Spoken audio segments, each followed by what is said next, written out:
உள்ள பிதாவே, உம்மை துதிக்கிறோம், ஸ்தோத்தரிக்கிறோம்.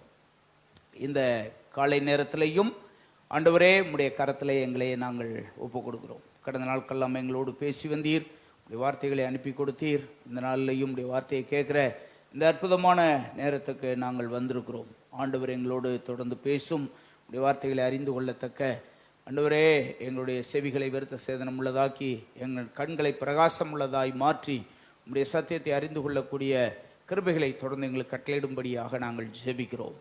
இயேசுவின் நாமத்தில் பிதாவே, ஆமேன், ஆமேன், ஆமேன். உட்காரலாம். உபாகமத்தின் புஸ்தகம் 17ஆம் அதிகாரத்தை எடுத்துக்கொள்ளலாம்.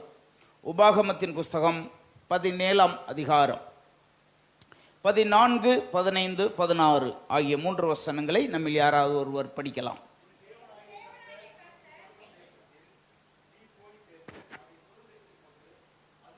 இந்த வசனங்களில் இஸ்ரவேல் ஜனங்கள் எகிப்திலிருந்து பிரயாணமாய் போகும்போது அந்த தேசத்தை குறித்து, நீங்கள் போய் சேரக்கூடிய அந்த தேசத்தை குறித்து பல காரியங்களை உபாகம புஸ்தகத்திலே ஆண்டவர் சொல்லிக்கொண்டே வருவார். ஒருவேளை நீ போய் அந்த தேசத்தில் சேர்ந்ததுக்கு பின்னாடி எல்லாரையும் போல உங்களுக்கும் ஒரு ராஜா வேண்டும் என்று நீங்கள் எல்லாரும் விரும்புனீங்கன்னா யாரை நீங்கள் தேர்ந்தெடுக்கணும், அவனுக்கான தகுதி என்ன அப்படின்னு சொல்லியிருக்கார். அடுத்து, அந்த ராஜா எப்படிப்பட்டவனா இருக்கணும், ஜனங்களை எப்படியெல்லாம் அவன் நடத்தணும் அப்படின்னு சில காரியங்கள் அங்கே சொல்லியிருக்கு. அதுக்கடுத்து, அந்த ராஜா ஒருபோதும் ஒரு காலமும் நீங்க விட்டு வந்த இந்த தேசத்துக்கு ஒரு நாள் உங்களை கூட்டிட்டு போயிடக்கூடாது. அவன் ஒரு நாளும் அந்த இடத்துக்கு உங்களை கொண்டு போகாம கவனமாய் நீங்கள் இருக்கணும். 16ஆம் வசனத்தில் சொல்வார், ராஜா ஜனங்களை திரும்ப எகிப்துக்கு போக பண்ணாமல் இருக்க வேண்டும். 2வது சொல்வார், இனி அந்த வழியாய் நீங்கள், இந்த உபாகம புஸ்தகத்தில் நீங்கள் பார்த்தீங்கன்னா அவங்க பிரயாணமாய் வரும்போதே நீங்கள் சுதந்திரிக்க போகிற அந்த தேசத்தில் எப்படியெல்லாம் நீங்கள் நடந்து கொள்ள வேண்டும் என்று பல ஆலோசனைகள் உபாகம புஸ்தகத்திலே சொல்லப்பட்டிருக்கிறதை கவனிக்கிறோம். பொதுவாக ஆரம்பத்திலிருந்து உபாகம புஸ்தகத்தை நாம் படித்து வந்தோம்னா அந்த ஆரம்பத்திலிருந்து கடைசி வரைக்கும் நீங்கள் போய் சேர வேண்டிய அந்த தேசம், நீங்கள் போய் கொண்டிருக்கிற அந்த தேசம் எப்படிப்பட்ட தேசம், அது அந்த தேசத்தில் நீங்கள் எப்படியெல்லாம் நடந்து கொள்ள வேண்டும் என்றெல்லாம் பல குறிப்புகள் இங்கே சொல்லப்பட்டிருக்கிறது. உபாகமத்தை படித்தவங்களுக்கு தெரியும், 34 அதிகாரங்கள் இருக்கிறது, 34 அதிகாரம் இருக்குது. அதில் வசனங்கள் அப்படின்னு பார்த்தோம்னா 959 வசனம் இருக்கு. தேவனுடைய பிள்ளைகள் வேதத்தை படிக்கும்போது வேத வாக்கியங்களை ஆராய்ந்து படியுங்கள், அவைகளால் உங்களுக்கு நித்திய ஜீவன் உண்டு என்று எழுதப்பட்டிருக்கிறது. படி வேதத்தை படிக்கும்போது சாதாரண புஸ்தகத்தை மாதிரி பேப்பர் மாதிரி படிக்காமல் அதை ஆராய்ந்து படிப்பீர்கள் என்றால் அதனுடைய காரியங்களை நாம் அறிந்து கொள்ள முடியும். இந்த உபாகம புஸ்தகம் ஒரு முக்கியமான புஸ்தகம்.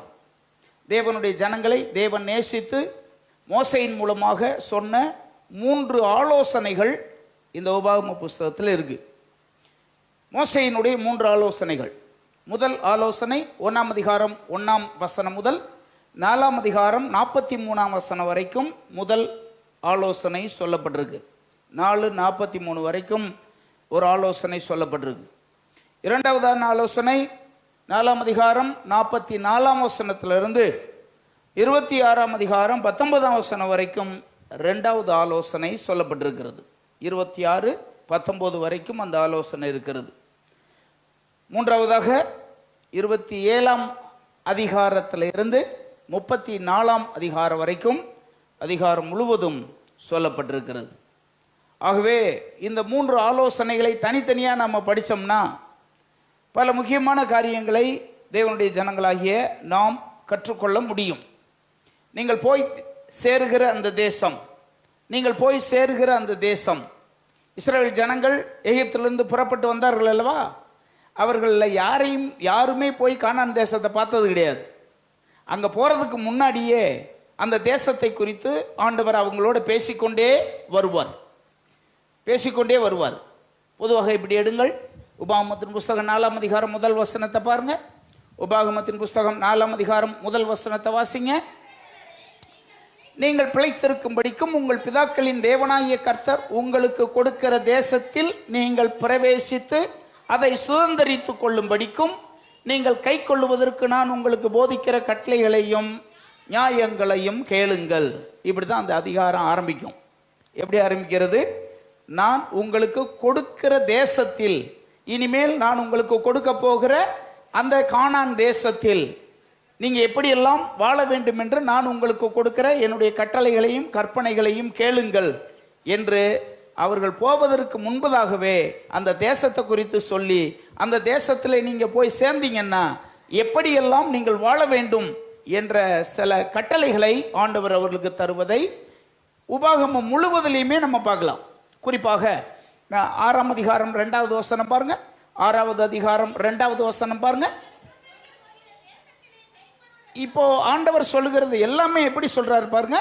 நீங்கள் சுதந்திரிக்க போகிற அந்த தேசத்திலே நீங்க போய் சேர்ந்து எப்படியெல்லாம் வாழ வேண்டும் என்பதை குறித்து சொல்லுவார். இப்போ 7ஆம் அதிகாரம் வாங்க, 1 வசனம் பாருங்க.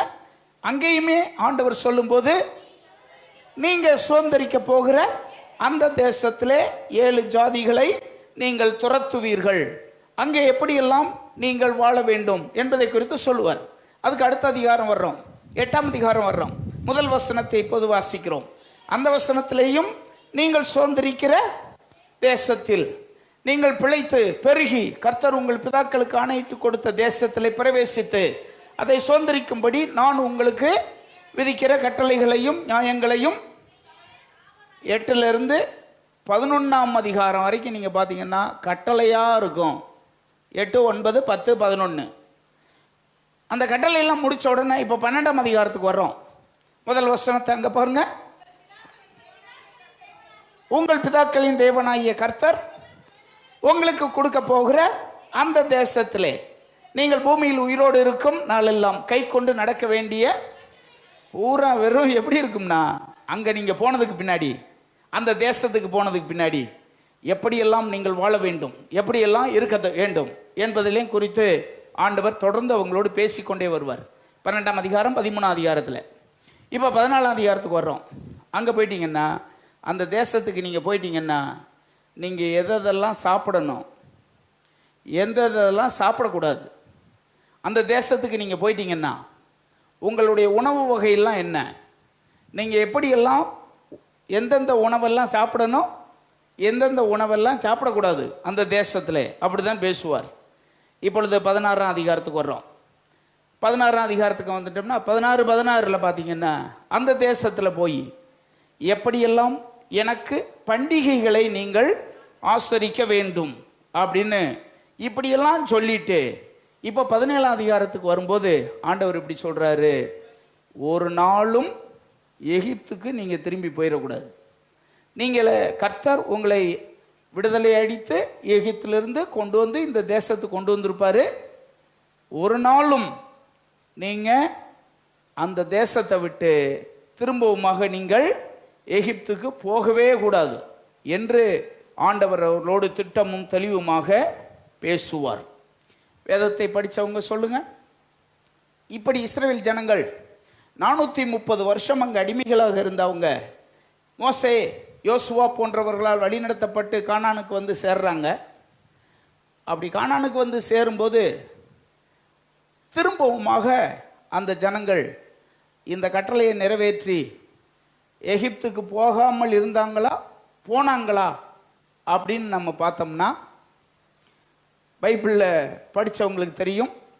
இங்கிருந்து எகிப்துக்கு மீண்டும் அவர்களில் யாராவது போனாங்களா அல்லது திரும்ப போகவே இல்லையா அப்படின்னு நம்ம பைபிளை நம்ம பார்த்தோம். ஏன்னா ஆண்டவர் சொல்லிட்டாரு, ஒருபோதும் திரும்பி நீங்கள் என்ன செய்யக்கூடாது, போகக்கூடாதுன்னு சொல்லியிருக்காரு. ஆனால் ஒரு கேள்வி வருது, அவங்க போனாங்களா போகலையா அப்படின்னு நம்ம பார்த்தோம்னா, பைபிளில் அவர்கள் சரீர பிரகாரமாக இஸ்ரவேல் தேசத்தில் அல்லது கானான் தேசத்தில் இருந்தாலும் சரீரப்பிரகாரமாக எகிப்திலிருந்து விடுதலையாகி அங்கிருந்து அவங்க புறப்பட்டு வந்தாலும் அவ்வப்போது தங்கள் இருதயத்திலே எகிப்துக்கு திரும்பினார்கள் அப்படின்னு இருக்கும். வசனத்தை கூட பாருங்க. அப்போஸ்தலர் 7ஆம் அதிகாரத்தில் ஸ்தேவான் தன்னுடைய பிரசங்கத்தில் சொல்லும்போது 39ஆம் வசனம் பாருங்க, 7:39 பாருங்க.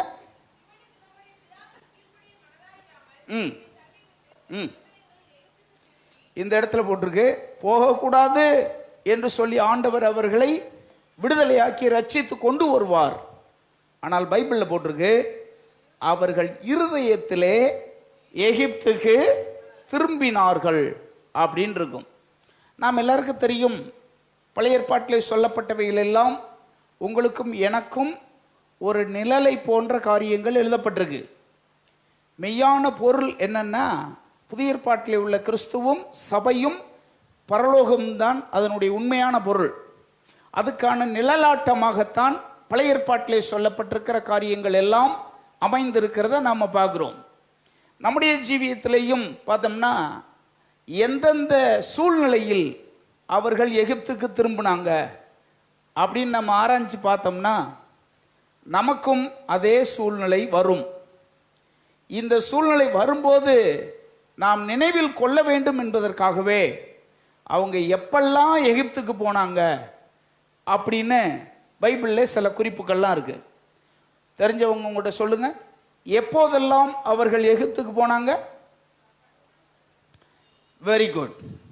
சாப்பாட்டு பிரச்சனை வந்த உடனே இந்த மன்னாவை தவிர எங்களுக்கு எதுவுமே இல்லை, எகிப்திலே நாங்கள் கிரயம் இல்லாமல் சாப்பிட்ட மச்சங்களையும் வெள்ளரிக்காய்களையும் குமட்டிக்காய்களையும் நினைக்கிறோம் என்று தங்கள் எண்ணங்களில் எங்க திரும்பினாங்க? எகிப்துக்கு திரும்பினாங்க அப்படின்னு என்னாகமம் 11ஆம் அதிகாரம் 4ஆம் வசனத்தில் போட்டிருக்கு. என்னாகமம் 11ஆம் அதிகாரம் 4-5 வசனங்கள்ல நம்ம பார்த்தோம்னா, எப்பொழுது விடுதலையாகி வந்த ஜனங்கள் திரும்ப எகிப்துக்கு போனாங்க, அவங்களுடைய மனம் எல்லாம் எண்ணம் எல்லாம் எப்போ எகிப்துக்கு போச்சு அப்படின்னா, சாப்பாட்டு பிரச்சனை வந்தபோது உடனே தங்களுடைய மனம் உடனே எங்கே போகுது? அவங்களுக்கு எகிப்துக்கு போகிறத நாம் பார்க்குறோம். அடுத்து சொல்லுங்க, எப்பொழுது அவர்கள் எகிப்துக்கு திரும்பினாங்க? யாத்ராகமம் 4ஆம் அதிகாரம் 14ஆம் அதிகாரம் 14. யாத்ராகமம் 14ஆம் அதிகாரம் 10ஆம் வசனம் 11ஆம் வசனம் 12ஆம் வசனம் பாருங்க. பார்வோன் சமீபித்து வருகிற போது இஸ்ரவேல் புத்திரர் தங்கள் கண்களை ஏறெடுத்து பார்த்து எகிப்தியர் தங்களுக்கு பின்னே வருகிறதை கண்டு மிகவும் பயந்தார்கள். அப்பொழுது இஸ்ரவேல் புத்திரர் கர்த்தரை நோக்கி கூப்பிட்டார்கள். அடுத்து, அன்றியும் அவர்கள் மோசேயை நோக்கி, எகிப்திலே பிரேத குழிகள் இல்லை என்றா வனாந்தரத்திலே சாகும்படிக்கு எங்களை கொண்டு வந்தீர்? நீர் எங்களை எகிப்திலிருந்து புறப்பட பண்ணினதினால் எங்களுக்கு இப்படி செய்தது என்ன? அடுத்த வாசிங்க. நாங்கள் எகிப்திலே இருக்கும்போது நாங்கள் எகிப்தியருக்கு வேலை செய்ய எங்களை சும்மா விட்டுவிடும் என்று நாங்கள் சொன்னோம் அல்லவா? நாங்கள் வனாந்தரத்தில் சாகிறதை பார்க்கிலும் இப்பொழுதுதான் பிரயாணமா வர்றாங்க. இப்ப மோசேகிட்ட எதை பத்தி பேசுறாங்க பார்த்தீங்களா?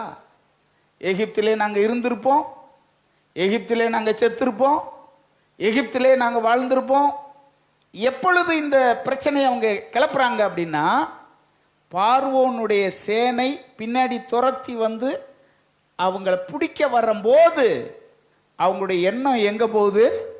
மோசேகிட்ட போய் சண்டையை போட்டு, நாங்க அங்கே இருந்தா எங்களுக்கு நல்லது, எங்களை இந்த வனாந்தரத்தில் கொல்றதுக்காக கூட்டிகிட்டு வந்தீங்க, நாங்கள் அங்கேயே இருந்தால் நாங்கள் ஏதாவது ஒரு வேலையை செஞ்சுக்கிட்டு எப்படியாவது நிம்மதியாக இருந்திருப்போம், இந்த வனாந்தரத்தில் சாகிறத பார்க்கிலும் எகிப்தியருக்கு வேலை செய்கிறது நல்லது என்று மோசேக்கு விரோதமாக அவர்கள் முறுமுறுத்ததை நாம் பார்க்குறோம்.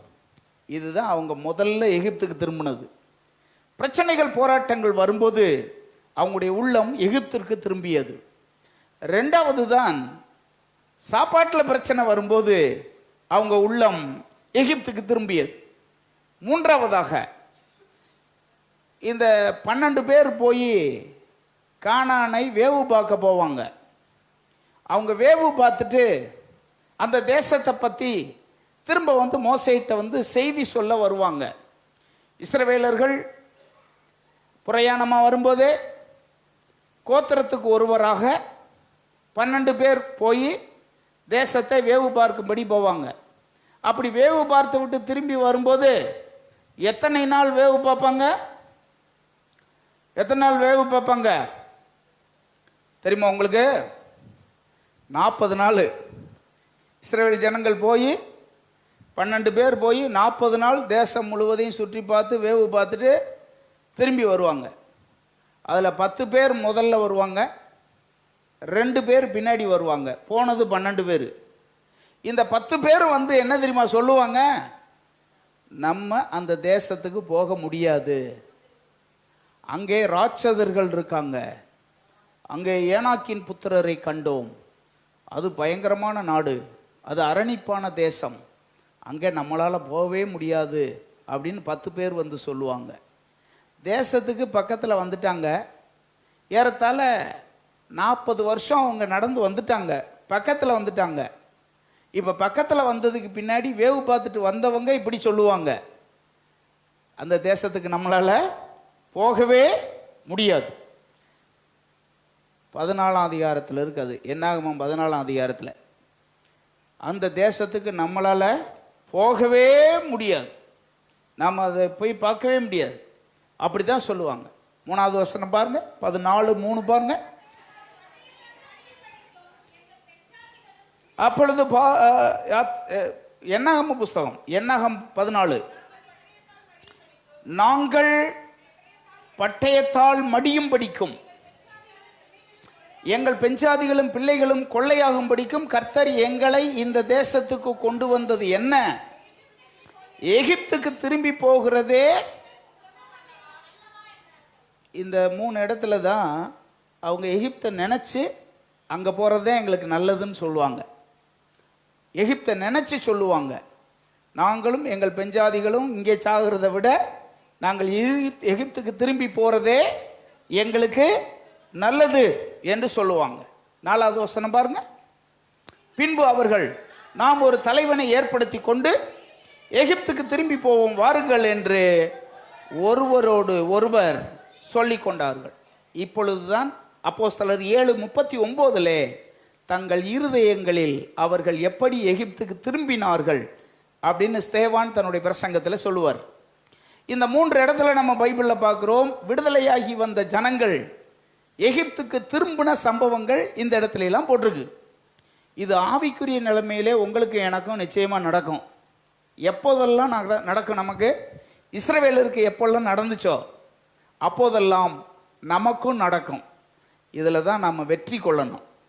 எகிப்துக்கு திரும்ப வேண்டிய சூழ்நிலை ஒரு தேவனுடைய பிள்ளைக்கு புதிய ஏற்பாட்டில் எப்பெல்லாம் நடக்கும் அப்படின்னா, எதிர்பாராத பார்வோன் போன்ற பிரச்சனைகள் நம்மை துரத்தி வரும்போது, நமக்கு பின்னே பார்வோனுடைய சேனை வரும், முன்னே ஆர்ப்பரிக்கிற செங்கடல் இருக்கும், தப்புவதற்கு ஒரு வழியுமே இருக்காது, நம்ம கண்களில் பார்த்தோம்னா ஒரு பக்கமும் திரும்ப முடியாத சூழ்நிலை வரும்.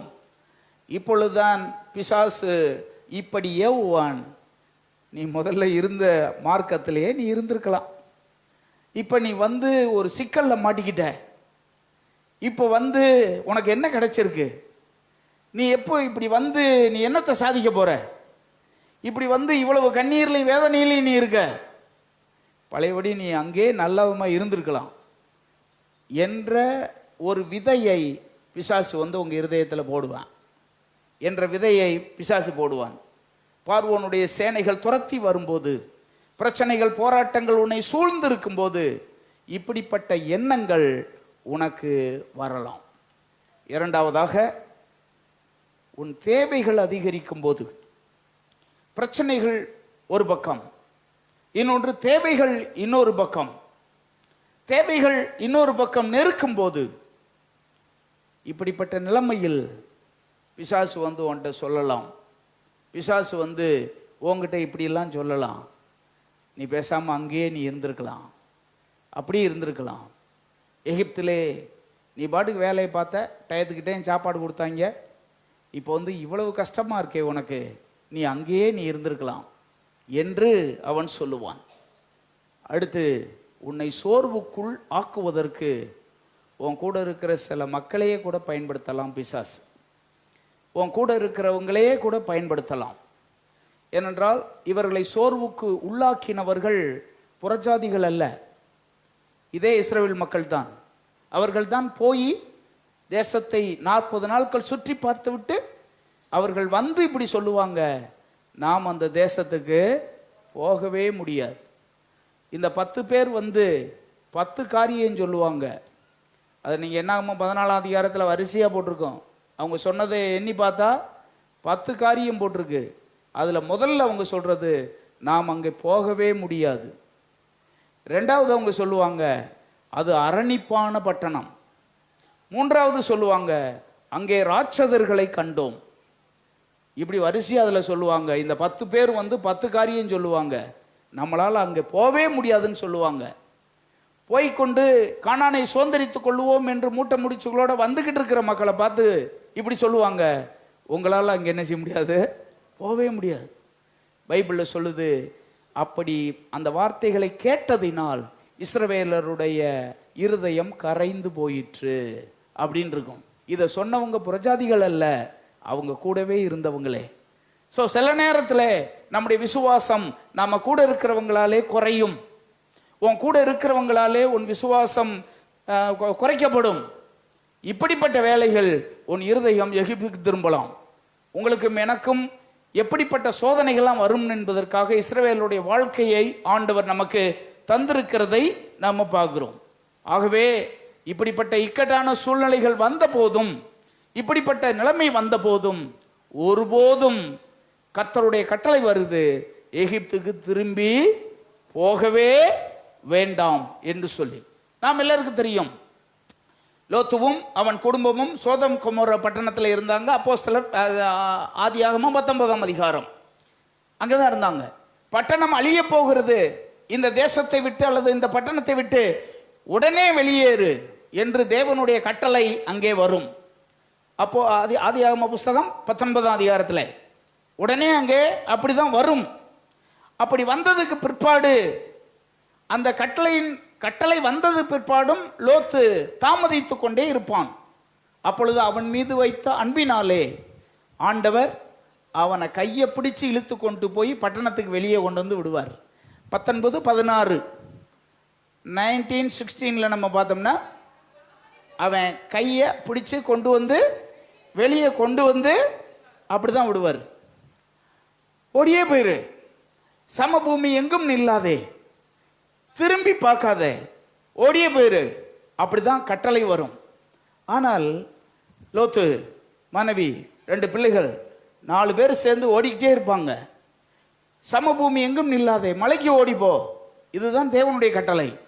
ஆனால் அவள் திரும்பி பார்த்தாள். வசனம் 26, மனைவியோ பின்னிட்டு பார்த்து, இப்படித்தான் அங்கே போட்டிருக்கு. இந்த பின்னிட்டு பார்ப்பதற்காக நடந்தது என்ன? அவங்க பட்டணத்தை விட்டு போறாங்க, வானத்திலிருந்து அக்கினி அது மேலே விழுகுது, தான் சம்பாதித்தவைகள் அங்கே இருக்கு, அதற்கு என்ன ஆகுமோ என்று நினைத்த லோத்துவின் மனைவி அப்போதுதான் என்ன செய்யறாத, திரும்பி பார்க்கிறா. தேவனுடைய கட்டளை நம்ம எல்லாருக்குமே தெரியும், ஒருபோதும் எக்காரணத்தை கொண்டு நீ என்ன செய்யக்கூடாது. இதுதான் ஆண்டவர் அவனிடத்தில் சொன்னது. 2ஆம் அதிகாரம் 19ஆம் வசனம், 19ஆம் அதிகாரம் 19ஆம் வசனம். ஒருபோதும் நீ திரும்பி பார்க்க கூடாது. இதுதான் ஆண்டவர் அவனுக்கு சொன்னதான உறுதியான கட்டளை. ஆனால் அவனோ திரும்பி பார்த்ததை நாம வாசிக்கிறோம். எனவே ஆண்டவருடைய பிள்ளைகளாகிய உங்களுக்கும் எனக்கும் இப்படிப்பட்ட சோதனைகள், பிரச்சனைகள் நம்முடைய வாழ்க்கையில வரும்போது ஏன் நாம திரும்பி பார்க்க கூடாது என்ற எண்ணம் எல்லாம் வரலாம். ஆனால் நாம் அதை ஜெயிக்கணும். இந்த எண்ணம் எல்லாம் நமக்கு வரலாம். வரும்போது இந்த எண்ணத்தை எல்லாவற்றையும் நாம மேற்கொண்டு ஜெயித்து கானானை நோக்கி பிரயாணம் பண்ணணும். ஹல்லேலூயா. நமக்கும் ஒரு காரியத்தை ஆண்டவர் வாக்கு பண்ணி இருக்கிறார்.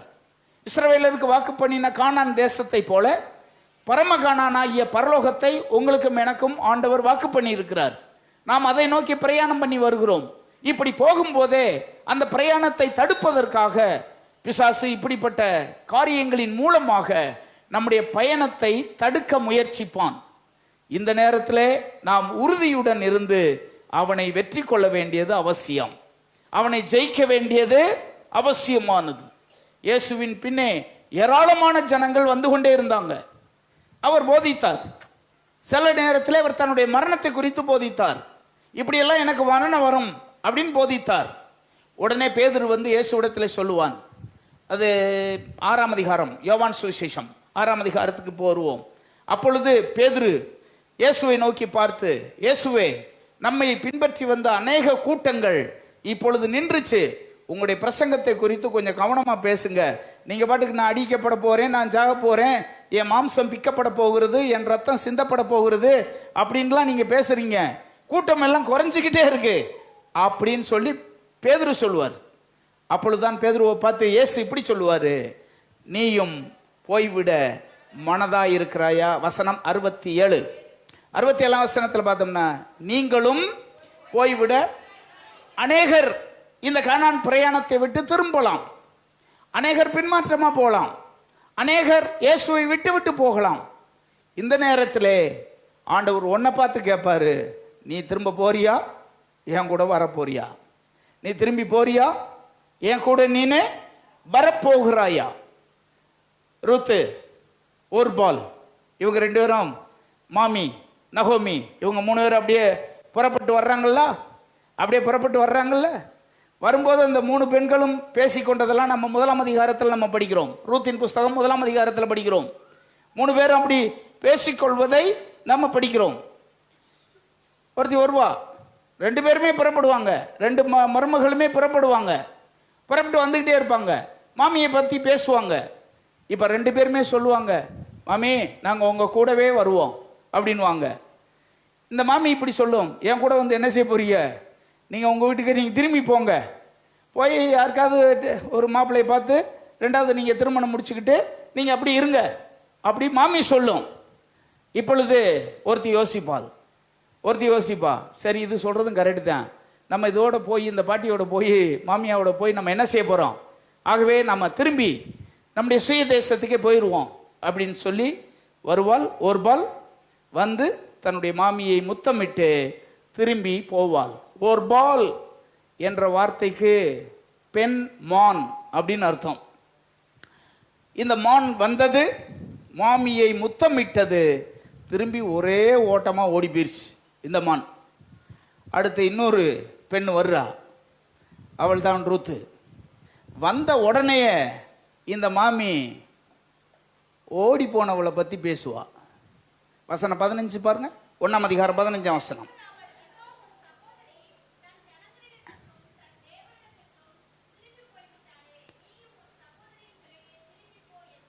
இப்போ பாருங்க, இந்த மாமி யாரை பத்தி யார்கிட்ட பேசுறா? ஓடி போனவளை பத்தி இந்த மருமகள்கிட்ட பேசுறா. அவ போயிட்டாலே நீ என்ன செய்ய போற அப்படின்னு பேசுவா. இப்பொழுதுதான் இந்த அம்மா, இந்த ரூத்து, இவள் வந்து சொல்லுவார். ரூத் என்ற பேருக்கு பிரியமுள்ள அப்படின்னு அர்த்தம். அவ வந்து சொல்லுவா, மாமி நான் திரும்பி போவதை குறித்து என்கிட்ட என்ன செய்யக்கூடாது, பேசக்கூடாது. அவ 7 காரியத்தை வரிசையா பேசுவா. அதுல இருக்கு தொடர்ந்து, நான் திரும்பி போவதை குறித்து எதை பத்தி வேணாலும் பேசுங்க, நான் திரும்பி போறதை மட்டும். இப்படி உறுதியா இருந்த இந்த பெண்ணை ஆண்டவர் கைவிடலை.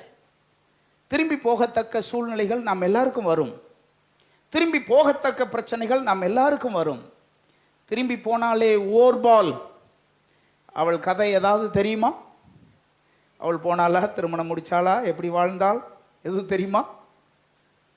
ஆனால் உறுதியாய் பற்றி கொண்ட, திரும்பி போகாம இருந்த இவளை குறித்து எவ்வளவு மேன்மையாய் பைபிளில் சொல்லப்பட்டிருக்கிறது. 2 வாரத்துக்கு முன்னாடி அதை குறித்து நாம் சிந்தித்தோம், நாம் அதை குறித்து பேசினோம். அப்படி போன மாமியோடு கூட போன அவள் ஆசீர்வதிக்கப்பட்டாள் என்று நாம் எல்லாருக்கும் தெரியும். அந்த புஸ்தகத்தினுடைய ரூத்தின் புஸ்தகம் கடைசி அதிகாரத்தில் நாம் பார்க்குறோம், பேரேசின் வரலாறு 18ஆம் வசனம். அது எத்தனை வசனம் அது?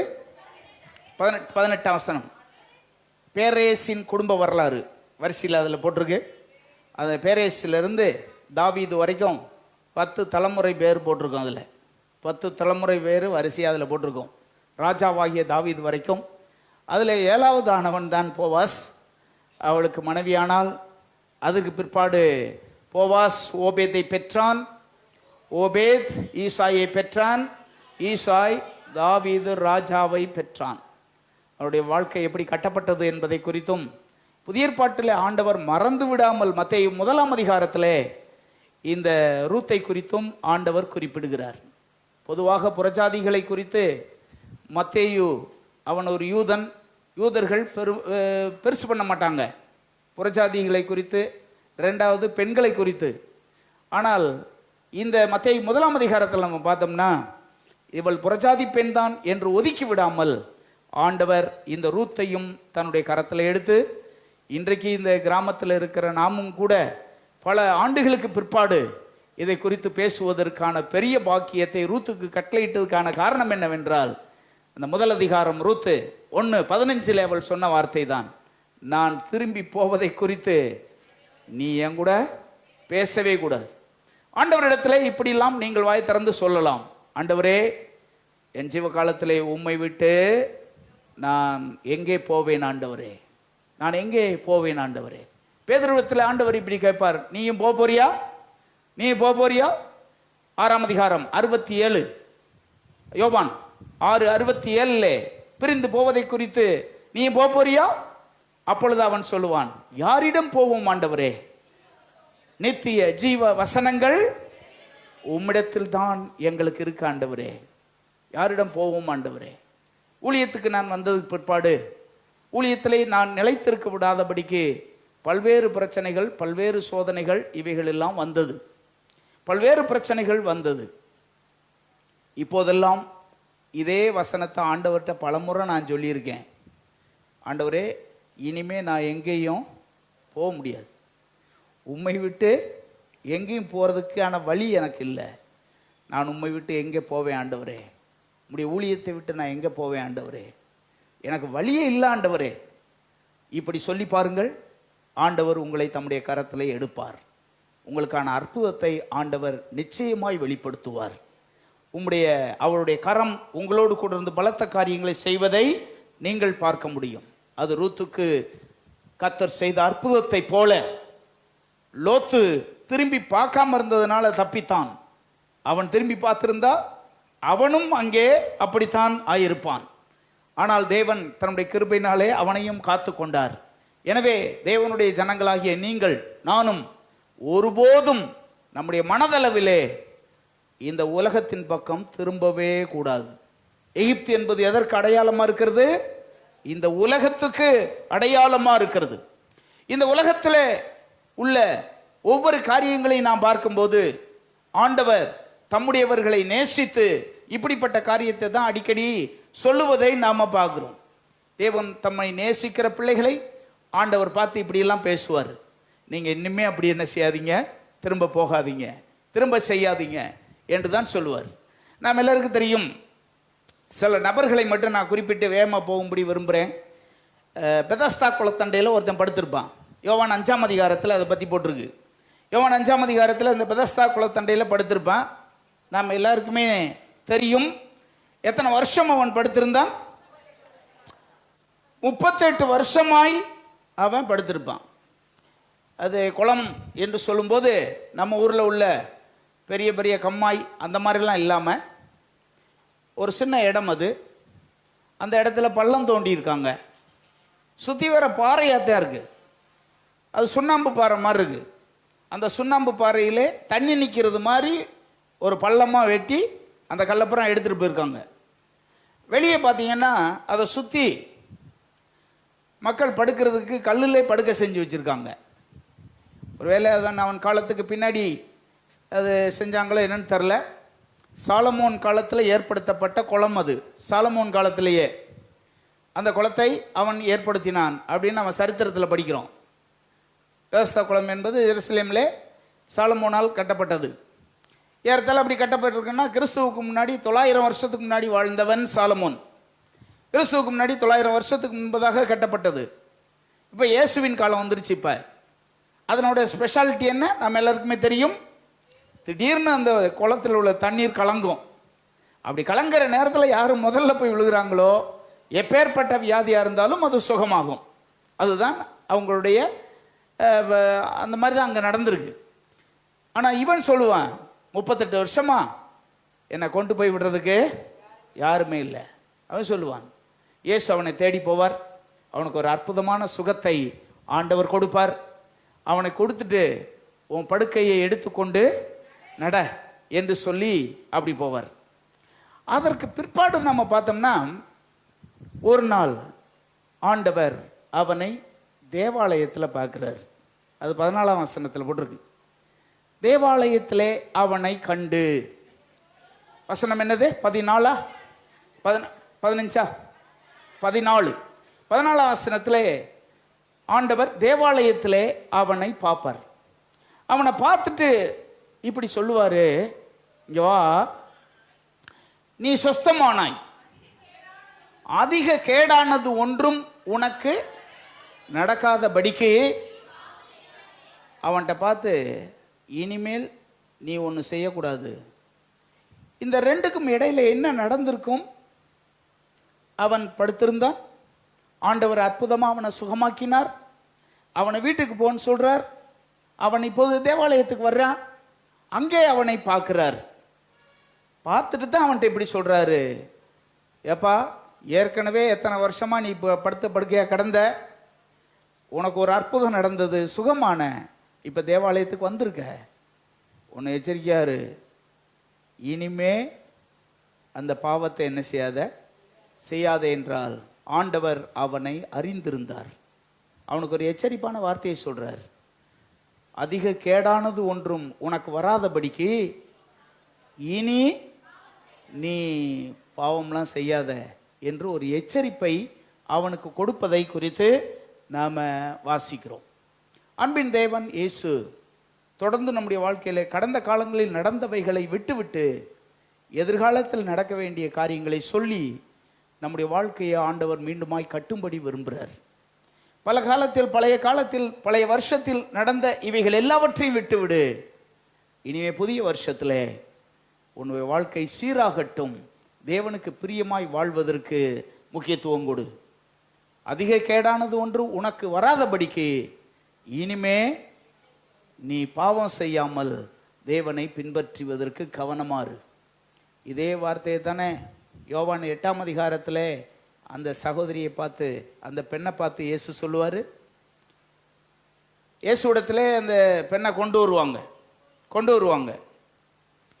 அவங்க கொண்டு வந்து சொல்லுவாங்க இயேசுவிடத்தில், இயேசுவே, இவளை நாங்கள் கையும் களவுமாக பிடித்தோம். நம்முடைய மோசையினுடைய நியாயப்பிரமாணத்தில் இவளை கல்லெறிந்து கொள்ள வேண்டும் அப்படின்னு எழுதியிருக்கு, நீர் என்ன சொல்லுகிறீர் அப்படின்னு கேட்பாங்க. அப்பொழுது இயேசு சொல்லுவார், உங்களில் யார் பாவம் செய்யலையோ முதல்ல நீங்கள் கல்லெறிங்க. எல்லாரும் கல்லை கீழே போட்டு போயிடுவாங்க. இப்போ அந்த அம்மாவும் இயேசுந்தான் அங்கே நிற்பாங்க. அந்த அம்மாவை பார்த்து இயேசு சொல்லுவது 8ஆம் அதிகாரம் 11ஆம் வசனத்தில் போட்டிருக்கு, சரியே, இல்லை ஆண்டவரே, உன்னை யாரும் கல்லை எறியலையா? உன்னை யாரும் நீ நியாய தீர்ப்பு செய்யலையா? இல்லை ஆண்டவரே. இப்பொழுது சொல்லுவார் அந்த பெண்ணை பார்த்து, நானும் உன்னை நியாயந்திருக்கிறது இல்லை, நீ போ, இனி நீ பாவம் செய்யாதே. இதே வார்த்தையை தான் அந்த 38 வருஷமா இருந்தவன்ட்டையும் சொல்றாரு. அதே வார்த்தையை தான் இப்ப இந்த மாட்டையும் சொல்றாரு. ஸோ ரெண்டு பேத்துக்குமே சொல்றது காரியம் என்ன? இனி ஒருபோதும் எகிப்துக்கு என்ன செஞ்சிடாத, போயிடாத, நீ விட்டு வந்தவைகளை மீண்டுமாய் போகாத என்று சொல்லுவதை இந்த இடத்துல நம்ம பார்க்கிறோம். எனவே நம்முடைய ஜீவியத்தை இப்போது நாம் சீர்தூக்கி பார்ப்போம். இந்த வார்த்தைகளை நம்மோடு ஒப்பிட்டு பார்ப்போம். இனி நம்முடைய வாழ்க்கையிலே தேவனுக்கு பிரியமில்லாத எதுவும் இல்லாதபடிக்கு தேவனுடைய சித்தத்தை செய்யும்படி மனம் திருந்தி தேவனுடைய விருப்பத்தை நாம் நிறைவேற்றுவோம். ஹல்லேலூயா. நாம் எல்லாரும் அறிஞ்சிருக்கணும், எந்த பாவத்தையும் இயேசு மன்னிப்பார். எந்த பாவத்தையும் இயேசு மன்னிப்பார். ஆனால் ஒரு நிபந்தனை வச்சிருக்கிறார். ஆண்டவர் நம்மை பார்க்கும்போதெல்லாம் என்ன தெரியுமா சொல்லுவார்? இது வரைக்கும் போனதெல்லாம் போட்டோம், ஆனால் இனி நீ என்ன செய்யாதே, பாவம் செய்யாதே என்றுதான் ஆண்டவர் சொல்லுவதை நாம் பார்க்கிறோம். 12ஆம் அதிகாரம் மத்தேயு சுவிசேஷம் 12:31 நம்ம பாடிக்கிறோம். அங்கே தான் இயேசு இப்படி சொல்லியிருக்காரு. 12:31 எந்த பாவமும் எந்த தூஷணமும் மனுஷருக்கு, அப்படிதான் போட்டிருக்கு, எந்த பாவமும் எந்த தூஷணமும் மனுஷனுக்கு மன்னிக்கப்படும் அப்படின்னு சொன்ன ஆண்டவர் சொல்லிருக்காரு. ஆண்டவருக்கு என்ன சொல்றாருன்னா, இனிமே நீ என்ன செய்யாத, சொல்லாத. ஆண்டவர் உனக்கு கிருபையா மன்னிக்கிறார் மன்னிக்கிறார் மன்னிக்கிறார் அப்படின்ட்டு தொடர்ந்து அதில் நிலைச்சிருக்காத, தொடர்ந்து அதை செய்வதற்கு உன்னை ஒப்பு கொடுக்காத. அதிலிருந்து விடுதலையாகி வந்து ஆண்டவரை சார்ந்துகள். இனி எகிப்துக்கு போகாத, தேவனுக்கு பிரியமில்லாத எதையும் நீ செய்யாது. 2வது குறிப்பு எபேசியர் 2ஆம் அதிகாரம் 19, 20, 21, 22 வசனங்கள். எபேசியர் 2:19 ஆகையால் இனி நீங்கள் அந்நியரும் பரதேசிகளுமா இராமல் பரிசுத்தவான்களுடைய ஒரே நகரத்தாரும் தேவனுடைய வீட்டாருமாய் இருந்து அப்போஸ்தலர் தீர்க்கதரிசிகள் என்பவர்களுடைய அஸ்திபாரத்தின் மேல் கட்டப்பட்டவர்களாய் இருக்கிறீர்கள். அதற்கு இயேசு தாமே மூளைக்கல்லா இருக்கிறார். அவர் மேல் மாளிகை முழுவதும் இசைவாய் இணைக்கப்பட்டு கர்த்தருக்குள் பரிசுத்த ஆலயமாக எழும்புகிறது. இந்த இடத்துல ஒரு வார்த்தை போட்டிருக்கு, தேவனுடைய சபையை குறித்ததான ஒரு வெளிப்பாடு இந்த இடத்துல இருக்கு. இந்த இடத்துல இருக்கிற எல்லாரும் நீங்கள் அதை அறிந்து கொள்ள வேண்டியது அவசியமானது. இனி பாவம் செய்யாதே, எகிப்துக்கு போகாதே என்று சொன்ன ஆண்டவர், இனி இதுவரைக்கும் உங்க மனநிலை வேற மாதிரி இருந்தாலும் இனி உங்க எண்ணம், உங்க மனநிலை எப்படி இருக்கணும் அப்படின்னா, இனி நீங்கள் அந்நியரும் பரதேசிகளும் இல்லை. அந்நியரும் பரதேசிகளுமாய் இராமல், சபை என்பது தேவனுடைய வீடு. நாம் இங்கே இருக்கிறோம். இங்கே இருக்கிற நாம் எல்லாரும், நம்மை குறித்து பைபிளில் போட்டிருக்கு, தேவனுடைய வீட்டார். நாம் எல்லாம் யாருடைய வீட்டார்? தேவனுடைய வீட்டார். இந்த தேவனுடைய வீட்டாராய் இருந்து ரட்சிக்கப்பட்டு ஞானஸ்தானம் எடுத்து ஆண்டவருடைய பிள்ளையாய் வருகிற நாம் யாரும் எந்த விதத்திலேயும் தன்னை அந்நியராக எண்ணக்கூடாது. நாம் அந்நியராக எண்ணக்கூடாது. கொலோசையர் நிருபம் 1ஆம் அதிகாரம் 21ஆம் வசனத்தில் பார்க்கிறோம் அல்லவா? கொலோசையர் 1:21 நாம் படிக்கிறோம், முன்னே நாம் எப்படிப்பட்டவங்களா இருந்தோம்? அந்நியராயும் துர்க்கிரிகளினாலே மனதிலே சத்துருக்களாயும் இருந்த உங்களையும் பரிசுத்தராகவும் குற்றமற்றவர்களாகவும் கண்டிக்கப்படாதவர்களாகவும் நிறுத்தும்படியாக அவருடைய மாம்ச சரீரத்திலே அடைந்த மரணத்தினாலே இப்போது நாம் எல்லாரையும் ஒப்புரவாக்கி இருக்கிறார். ஹல்லேலூயா. நாம் எல்லாருமே, இந்த இடத்துல இருக்கிற எல்லாரும் நாம் எப்படிப்பட்டவர்களாக இருக்கும்படி ஆண்டவர் விரும்புகிறாரு? ஒரே இரத்தத்தாலே கழுவப்பட்ட ஒரே குடும்பத்தின் பிள்ளைகளாக இருக்கும்படி ஆண்டவர் எதிர்பார்க்கிறார். ஹல்லேலூயா. நம்மில் யாரும் தன்னை நான் அந்நியர் அப்படின்னு சொல்லி இருக்கக்கூடாது. அப்படி உங்களை நீங்கள் வேறுபடுத்தி கொள்ளுகிறீர்கள் அப்படின்னா பிசாசு உங்களை வேறுபடுத்தி வச்சிருக்கான்னு அர்த்தம். பிசாசு உங்களை வேறுபடுத்தி வச்சிருக்கான்னு அர்த்தம். அதற்கு ஒருபோதும் நம்ம இடம் கொடுக்கவே கூடாது. முன்னே நாம் அந்நியராக இருந்தோம். தேவனுடைய வீட்டுக்கு வந்து ஞானஸ்தானம் பெற்று தேவனுடைய பிள்ளைகளாய் நாம் சேர்ந்து கொண்டால் நாம் தேவனுடைய வீட்டாராய் நாம் இருக்கிறோம். எத்தனை பேர் ஆமென் சொல்லுவீங்க? நாம் எல்லாரும் யாரா இருக்கிறோம்? தேவனுடைய வீட்டாராக நாம் இருக்கிறோம். ஹல்லேலூயா. பொதுவாக நான் இப்படி சொல்லுவதுண்டு, இந்த இடத்துல இருக்கிற நீங்கள் எல்லாரும் ஆவிக்குரிய ரீதியிலே என்னுடைய பிள்ளைகளாக நான் உங்கள் எல்லாரையும் பார்க்குறேன். ஆவிக்குரிய ரீதியிலே நீங்கள் எல்லாரும் என்னுடைய பிள்ளைகளாக பார்க்குறேன். இதில் சொந்தக்காரங்க, வேண்டியவங்க, வேண்டாதவங்க, இவங்க வேற இவங்க வேற, நம்ம வேற இவங்க வேறன்னு ஒருபோதும் ஒரு ஆளையும் நான் பார்க்குறதே கிடையாது. ஒருபோதும் பார்க்குறதே இல்லை. ஒருபோதும் அப்படி நினைக்கிறதே இல்லை. யாரும் வேண்டியவங்க வேண்டாதவங்க, இவங்க ரொம்ப வேண்டியவங்க, இவங்க ரொம்ப கொஞ்சம் வேண்டாதவங்க, கொஞ்சம் வேண்டியவங்க அப்படின்னு நான் பார்க்குறதே இல்லை. ஒரு தாய் தகப்பனுக்கு 10 பிள்ளைகள் இருந்தாலும் எல்லா பிள்ளையும் எப்படி தான் பார்ப்பாங்க? ஒன்றை தானே நீங்கள் பார்க்குறீங்க? அப்படித்தான் பார்க்கணும். எந்த பிள்ளையவும் வித்தியாசமாக பார்க்கக்கூடாது. நல்ல பெற்றோருக்கு அடையாளம் என்ன? எல்லா பிள்ளைகளையும் ஒரே மாதிரியாக பார்க்கணும். அதுதான் நல்ல பெற்றோர். அவ எப்படி நீங்கள்லாம் பார்க்குறீங்களோ அதை போல தான் உங்கள் எல்லாரையும் நானும் பார்க்குறேன். ஆண்டவரும் அப்படித்தான் என்னை பார்க்குறார். என்னை அப்படி தான் பார்க்குறார். கிறிஸ்துவின் அன்பு இருக்கு பாருங்க, எந்த பிரதிபலனும் பார்க்காம பார்க்கும். கிறிஸ்துவின் அன்பு, கிறிஸ்துவின் அன்பு இருக்கு பாருங்க, எந்த ஏற்றத்தாழ்வும் இல்லாமல் நம்மை பார்க்குற அன்பு. அப்படித்தான் ஆண்டவரும் நம்மை நேசித்தார். இதே அன்பினால தான் ஆண்டவரும் இப்படி நம்மளை பார்த்து சொல்கிறாரு, தேவனுடைய சபைக்குள்ளே வீட்டில் வந்துட்டீங்கன்னா நீங்கள் யாரும் இனி அந்நியரும் பரதேசிகளும் அல்ல. நீங்கள் அந்நியரும் பரதேசியும் அல்ல, தேவனுடைய வீட்டாராய் நாம் இருக்கிறோம். 2ஆம் அதிகாரம் எபேசியர் நிருபம் 2:12 வாசிக்கிறோம் அல்லவா? அக்காலத்திலே கிறிஸ்துவை சேராதவங்களாய் ஒரு காலத்தில் நாம் இருந்தோம். இஸ்ரவேலின் காணியாட்சிக்கு புறம்பானவர்களாக இருந்தோம். வாக்குத்தத்தத்தின் உடன்படிக்கைக்கு அந்நியராக இருந்தோம். நம்பிக்கை இல்லாதவங்களா இருந்தோம். இவ்வுலகத்திலே தேவன் அற்றவர்களுமாய் இருந்தோம். ஆனால் ஆண்டவரிடத்தில் வந்தபோது ஆண்டவர் நம்மை அன்போடு கூட சேர்த்து கொண்டார். ஆண்டவர் நம்மை அன்போடு கூட சேர்த்து கொண்டார். எத்தனை பேர் ஆமென் சொல்லுவீங்க? ஹல்லேலூயா. ஆண்டவரிடத்தில் வந்தபோது நம்முடைய குறைகள், குற்றங்கள், பாவங்கள் எதையுமே பார்க்காம அன்போடு நம்மை என்ன செஞ்சாரு? ஏற்றுக்கொண்டார். அன்போடு நம்மை சேர்த்து கொண்டார். அந்த இளையகுமாரன் திரும்பி வரும்போது அப்பா அவனை எப்படி சேர்த்துக்கிறார் பார்த்தீங்களா? இளையகுமாரன் வரும்போது அப்பா அவனை சேர்த்து கொண்டது போல அவன் அங்கேருந்து வரும்போது எப்படி அவன் பேசிக்கிட்டே வர்றான். நான் போகிறேன், அப்பாட்ட போய் மன்னிப்பு கேட்க போகிறேன், அப்பாட்ட போய் இப்படி சொல்ல போகிறேன். என்ன சொல்ல போகிறேன்? அப்பா, உமக்கு விரோதமாகவும் பரத்துக்கு விரோதமாகவும் உமக்கு முன்பாகவும் நான் பாவம் செஞ்சிட்டேன். உம்முடைய மகன் என்று சொல்லுவதற்கு நான் பாத்திரவானே அல்ல, தயவுசெய்து என்னை ஏற்றுக்கங்க அப்படின்னு நான் போய் காலில் விழுக போகிறேன்னு நினச்சிக்கிட்டு வருவேன். அப்படித்தான் அவன் சொல்லுவான். இவன் சொன்ன எதையுமே அவர் கேட்க மாட்டார், அதை பற்றி யோசிக்கவே மாட்டார்.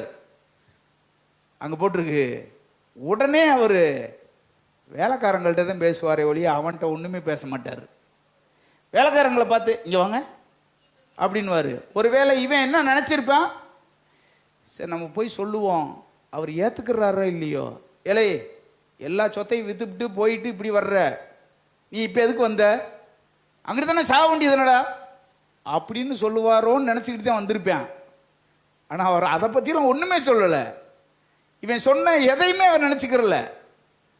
இவன்கிட்ட எதுவுமே பேசாம அடுத்து அவர் பேசுறது வேலைக்காரங்கள்ட்ட பேசுவார்.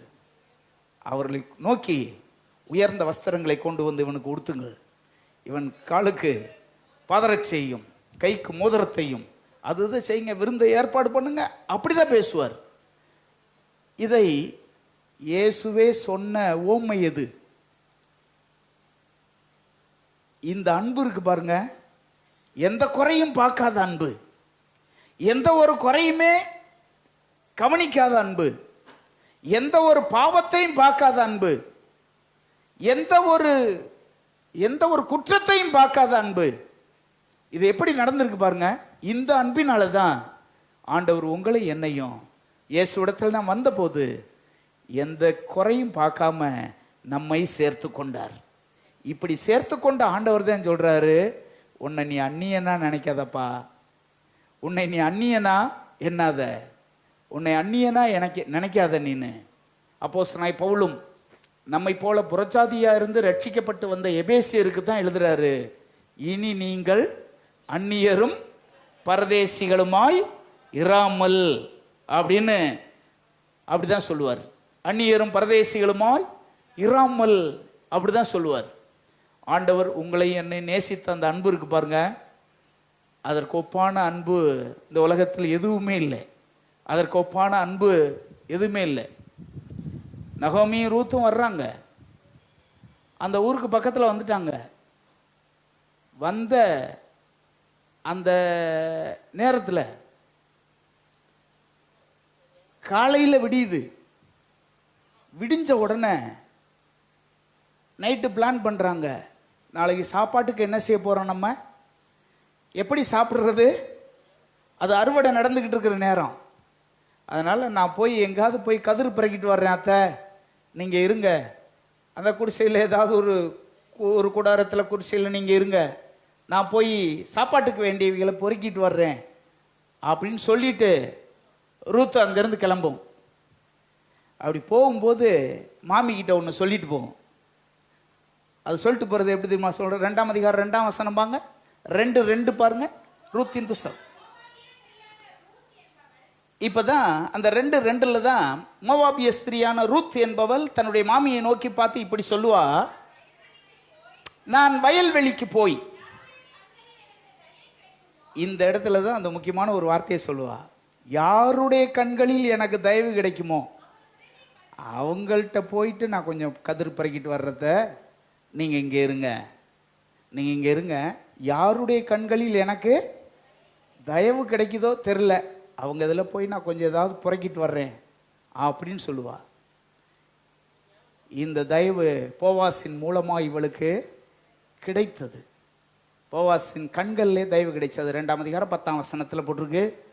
அவ இந்த தயவு கிடைச்ச உடனே போவாசை பார்த்து இப்படி சொல்லுவா, உம்முடைய கண்களில் எனக்கு எப்படி எதனாலே தயவு கிடைத்தது. எப்படியோ நினச்சேன், யாரும் அனுமதிக்கிறாங்களோ இல்லையோ நினச்சேன், ஆனால் நீங்கள் பண்ண அந்த தயவை பார்க்கும்போது எனக்கு அற்புதமாக இருக்குன்னு சொல்லுவா. இயேசுவை நோக்கி பார்த்து உங்கள் உள்ளத்தின் ஆழத்திலிருந்து இந்த ரூத்து சொன்னது போல் சொல்ல நீங்கள் பழகணும். ஆண்டவரே, பல சந்தர்ப்பங்களில் எனக்கு உம்முடைய தயவு போதுமானதாக இருந்தது. பல சந்தர்ப்பங்களில் எனக்கு தயவு பாராட்டி, இரக்கம் பாராட்டி, கிருபை பாராட்டி நடத்தினீர். அது எதனால் கிடச்சிச்சின்னு எனக்கு தெரியாது. என் மேலே மனதுருகி என்னை நேசித்து என்னை ஏற்றுக்கொண்டீர். இப்படிப்பட்டவங்க ஒரு நாளும் ஆண்டவர் சமூகத்தில் தன்னை அந்நியனாக எண்ணக்கூடாது.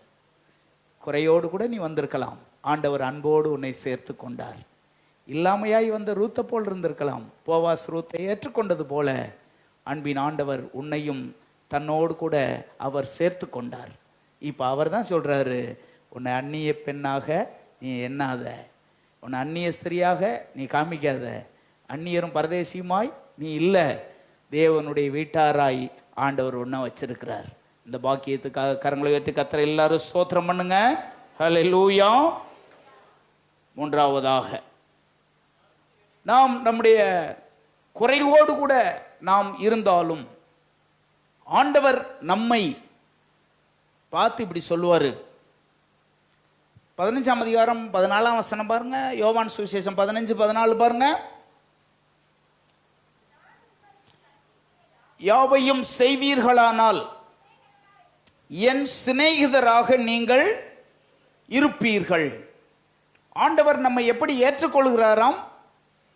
சிநேகிதராக, ஒரு ஃப்ரெண்டு மாதிரி நம்மளை ஏற்றுக்கிறாராம். பொதுவாக நீங்கள் பார்த்தீங்கன்னா பைபிளில் இயேசு சிநேகிதர் அப்படின்னு சொன்னது ஒரு 3 பேரை பார்த்து தான் சிநேகிதர்னு சொல்லியிருக்காரு. ஒரு 3 பேரை பார்த்து தான் சிநேகிதர் அப்படின்னு சொல்லியிருக்காரு. முதல்ல அவர் சிநேகிதர் அப்படின்னு சொன்னது மத்தேயு 26ஆம் அதிகாரம். மத்தேயு 26ஆம் அதிகாரத்தெல்லாம் பார்க்குறோம் இல்லவா? அந்த கெத்செமனே தோட்டத்தில் இருந்தபோது இயேசு கடைசியாக ஜெபம் பண்ணிக்கிட்டு இருந்தபோது யூதாஸ் இயேசுவை காட்டி கொடுப்பதற்காக வருவான். 30 காசுக்கு காட்டி கொடுப்பதற்காக வருவான். அப்பொழுது அவனை பார்த்து இயேசு என்ன சொல்லுவார்? 50ஆம் வசனம், அதே 50ஆம் வசனம், 26ஆம் அதிகாரம் 50ஆம் வசனம். அந்த 50ஆம் வசனத்தில் நம்ம பார்த்தோம்னா இயேசு அவனை பார்த்து இப்படி சொல்லுவார், சிநேகிதனே நீ என்னத்துக்காக வந்திருக்க அப்படின்னு கேட்பார். அப்படிப்பட்டவனையும் ஆண்டவர் எப்படி சொல்றார் பாருங்க, சிநேகிதனே அப்படிதான் சொல்லுவார். இரண்டாவதாக யோவான் 11ஆம் அதிகாரம் 11ஆம் வசனம். யோவான் 11:11 பார்க்கிறோம். லாசரு மரித்த போது அவனை பார்த்துட்டு இயேசு சொல்லுவார் இப்படி, நம்முடைய சிநேகிதனாகிய லாசரு நித்திரை அடைந்திருக்கிறான், நான் அவனை எழுப்ப போகிறேன் அப்படின்வார். மூன்றாவதாக அவர் சொன்னது 15-14, யோவான்லேயே 15-14. அவர் யாரை பார்த்து சிநேகிதன்றாரு? உங்களுக்கு கற்பிக்கிற யாவையும் நீங்கள் செய்வீர்களானால் சிநேகிதராய் இருப்பீர்கள். ஆண்டவர் உங்களை என்னை எப்படி ஏற்றுக்கொண்டார்? சிநேகிதராக, ஃப்ரெண்டாக ஏற்றிருக்கார். அதுதான் ஒரு பெரிய கிருபை. ஆபிரகாமை குறித்து ஆண்டவர் பேசும்போது ஆதியாகமத்தில் இப்படி பேசுவார்ல, என் சிநேகிதனாகிய ஆபிரகாமின் சன்னதியே அப்படின்னு பேசுவார். என் சிநேகிதனாகிய ஆபிரகாமின் சந்ததியே அப்படிதான் பேசுவார். நாம் அந்நியரும் பரதேசிகளுமாய் இருந்தோம், ஆனால் இப்போ அவருடைய சிநேகிதராக, அவருடைய பிள்ளையாக வாழும் பாக்கியத்தை ஆண்டவர் நமக்கு தந்திருக்கிறார். அல்லேலூயா. இந்த கிறிஸ்துவின் அன்பு இருக்கு பாருங்க, இந்த அன்பை உணர்ந்தவங்க, இந்த அன்பை அறிந்தவங்க, ஒருபோதும் நான் அந்நியன் அல்ல, ஒருபோதும் நான் அந்நியன் அல்ல. ஆண்டவர் நம்ம எப்படி ஏற்றுக்கொண்டார்? சிநேகிதனாக. நான் வெளிநாட்டுக்கு போகும்போதெல்லாம் அங்கே சொந்தக்காரங்களோ தெரிஞ்சவங்களோ அப்படி யார்கிட்டையும் நான் தங்குறதில்ல. என்னை கூப்பிட்டு தங்க வைக்கிறதெல்லாம் யார் தெரியுமில? பூரா தேவனுடைய பிள்ளைங்க தான், அவங்க வீட்டில் தான். வெளிநாடுகளில் ஒவ்வொரு நாளும் இருக்கிறதுனா நிறைய செலவாகும், அவங்க செலவுகள் நிறைய ஆகும். அவங்க அதை பற்றிலாம் ஒன்றும் யோசிக்க மாட்டாங்க. வாங்க பாஸ்டர் வீட்டில் நீங்கள் தைக்குங்க, இப்படி தான் சொல்லுவாங்க. கிறிஸ்துவின் அன்பு இல்லைன்னா இதெல்லாம் நடக்குமா? கிறிஸ்துவின் அன்பு அவங்க உள்ளத்தில் இல்லைன்னா அதெல்லாம் நடக்குமா? நிச்சயமாக நடக்காது, நிச்சயமாக அது இருக்காது. இந்த அன்பினால் நாம் நிறைஞ்சிருந்தா நாமும் மற்றவர்களுக்கு இப்படி தான் பண்ணுவோம், நாமும் இப்படி தான் மற்றவங்களுக்கு செய்வோம். ஒருபோதும் நம்மை அந்நியராக எண்ணவே கூடாது. நாம் தேவனுடைய பிள்ளை, தேவனுடைய வீட்டார் என்ற எண்ணம் நம்ம எல்லாருக்கும் இருக்கணும். நான் அந்நியரும் பரதேசிகளுமாய் இராமல் அப்படின்னு போட்டிருக்கு. அடுத்த குறிப்பு 2 கொரிந்தியர் 5ஆம் அதிகாரம் 15ஆம் வசனம். 2 கொரிந்தியர் 5ஆம் அதிகாரம் 15ஆம் வசனம் பாருங்க. இனி தங்களுக்கென்று பிழைத்திராமல் தங்களுக்காக மரித்து எழுந்தவருக்கென்று பிழைத்திருக்கும்படி அவர் எல்லாருக்காகவும் மரித்தார் என்று நிதானிக்கிறோம். பிழைத்திருக்கிறவர்கள் இனி தங்களுக்கென்று பிழைத்திராமல், தங்களுக்கென்று பிழைத்திராமல், கிறிஸ்துவுக்காக நாம் பிழைச்சிருக்கணும். இதுவரைக்கும் நீங்க பிழைச்சிருந்தது உங்களுக்கு என்ன பிழைச்சிருக்கலாம். இனி பிழைத்திருப்பது எப்படி பிழைச்சிருக்கணும்? தங்களுக்கென்று பிழைத்திராமல். இந்த உலகத்தில் சிலர் இப்படி வாழ்றாங்க. ஒரு அம்மா என்கிட்ட ஜெபம் பண்ண வந்தாங்க. அந்த அம்மா இப்படி சொன்னாங்க, நான் எப்பவே செத்துருப்பேங்கய்யா, நான் வாழ்றது இந்த பிள்ளைகளுக்காக தான் வாழ்றேன் அப்படின்னாங்க. பிள்ளைகளுக்காக தான் வாழ்றேன் அப்படின்னாங்க. நாம் பிள்ளைகளுக்காக வாழக்கூடாது, பைபிளில் போட்டிருக்கு. நீங்கள் எதுக்காக வாழணும்? பிழைத்திருக்கிறவர்கள் இனி தங்களுக்கென்று பிழைத்திராமல் கிறிஸ்துவுக்கென்று பிழைத்திருக்க வேண்டியது அவசியமானது. பொதுவாக ஆவிக்குரிய ரீதியிலே ஆண்டவருக்குள்ளே வளர்ந்து வர்ற நமக்கு யாக்கோபு போல சில நேரத்தில் எண்ணம் வரும். யாக்கோபு போல சில நேரத்தில் எண்ணம் வரும். யாக்கோபுக்கு என்ன எண்ணம் வந்தது? லாபானுடைய வீட்டில் இருந்த யாக்கோபுக்கு என்ன எண்ணம் வந்தது? 30-30, ஆதியாகமம் 30-30. அதில் நீங்கள் பார்த்தீங்கன்னா யாக்கோபு லாபானை பார்த்து, நான் வர்றதுக்கு முன்னே உமக்கு இருந்தது கொஞ்சம், நான் வந்த பின் கர்த்தர் உம்மை ஆசீர்வதித்ததினால் அது மிகவும் பெருகி இருக்கிறது. இனி நான் என் குடும்பத்துக்கு சம்பாத்தியம் பண்றது. இப்பதான் அவனுக்கு ஒரு எண்ணம் வருது, இனிமே நான் யாருக்காக வாழணும்? எனக்காக வாழணும். இது வரைக்கும் மாமாவுக்காக வாழ்ந்தேன், இனி எனக்காக வாழணும்.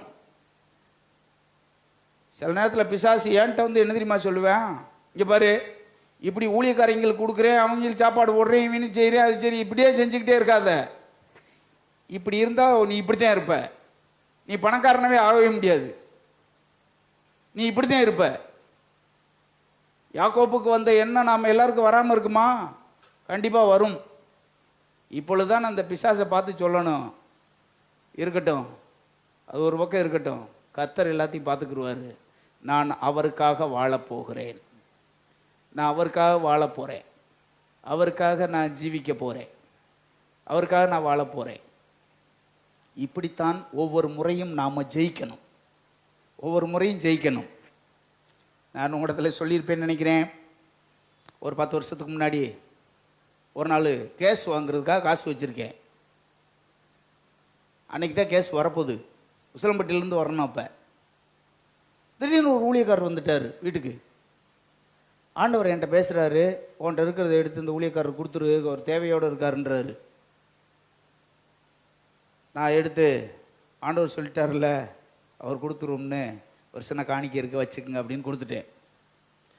கொடுத்து முடிச்சோன்னே பிசாசு வந்து சொல்லுவேன், இங்கே ஒரு இருக்கிறதையும் கொடுத்துக்கிட்ட, நீ எப்படி கேஸ் வாங்க போகிறப்ப? நான் சொல்கிறேன், எப்படியாவது ஆண்டவர் இத்தனை வருஷமாக நடத்துகிறவர் நடத்தாமல் இருப்பார், என்னைய எப்படியாச்சும் நடத்துவார், என்னை எப்படி வேணாலும் நடத்துவார். எங்கள் வீட்டுக்காரர் மட்டும் சொல்லிட்டேன், ஏமா கேஸ் வந்துடும், சிலிண்டரை கொண்டு போய் அங்கே கொண்டு போய் வெயி, ஆண்டவர் எப்படியாவது என் தேவையை என்ன செய்வார், சந்திப்பார். கடைசி நேரத்தில் கூட நான் வந்து உனக்கு கொடுப்பேன், இப்போ என்கிட்ட இல்லை, ஆனால் சிலிண்டரோட போய் இரு அப்படின்னு சொல்லி அனுப்பியிருக்கேன். சிலிண்டரோட போய் அங்கே உட்கார இருந்துச்சுன்னா சிலிண்டர் வந்துருச்சு. சீட்டை கொடுத்த உடனே அவர் சொல்லிட்டார், உங்களுக்கு இன்றைக்கி வரலை அப்படின்ட்டார். ஓ போச்சு, உங்களுக்கு சிலிண்டர் இன்றைக்கி வரல, அடுத்த வாரம் வாங்கிக்கோங்கன்ட்டார். எனக்கு பெரிய சந்தோஷம். இந்த காசு இருந்தால் கூட சிலிண்டர் இன்றைக்கி நினைஞ்சிருக்க முடியாது, வாங்கியிருக்க முடியாது. ஆனால் ஒரு தேவனுடைய ஊழியக்காரருக்கு அதை கொடுத்தது பெரிய சந்தோஷம், பெரிய மகிழ்ச்சி எனக்கு. நாம் பிசாசை இப்படித்தான் என்ன செய்யணும், மேற்கொள்ளணும். நல்லா தான் லாபான் வீட்டிலேருந்து ஆடு மேய்ச்சிக்கிட்டு இருக்கேன். 14 வருஷம்.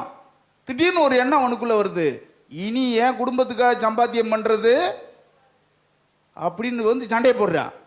இந்த எண்ணம் நம்ம எல்லாருக்கும் சில நேரத்தில் அப்படித்தான் வரும்.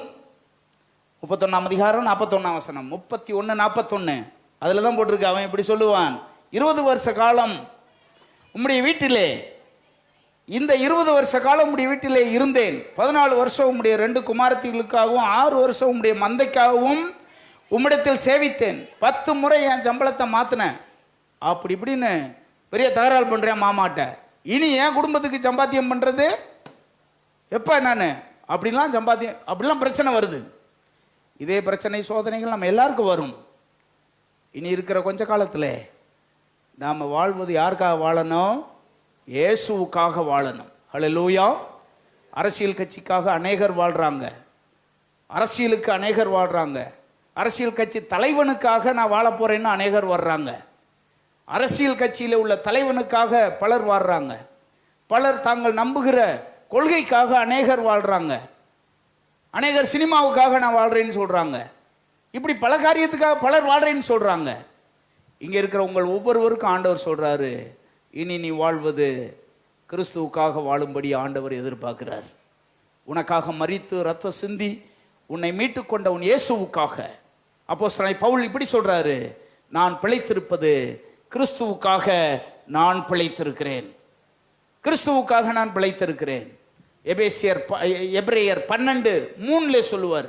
எபிரேயர் 12:3 நம்ம வாசிக்கிறோம், ஆகையால் நீங்கள் இளைப்புள்ளவர்களாய் உங்கள் ஆத்துமாக்களில் சோர்ந்து போகாதபடிக்கு தமக்கு விரோதமாய் பாவிகளால் செய்யப்பட்ட இவ்விதமான விபரீதங்களை சகித்த அவரையே நினைத்து கொள்ளுங்கள். விசுவாசத்தை துவக்கிறவர் முடிக்கிறவருமாகிய கிறிஸ்துவை நோக்கி உங்களுக்கு நியமிக்கப்பட்ட ஓட்டத்தில் பொறுமையோடு ஓடுங்கள், அவருக்காக ஓடுங்கள். ஹல்லேலூயா.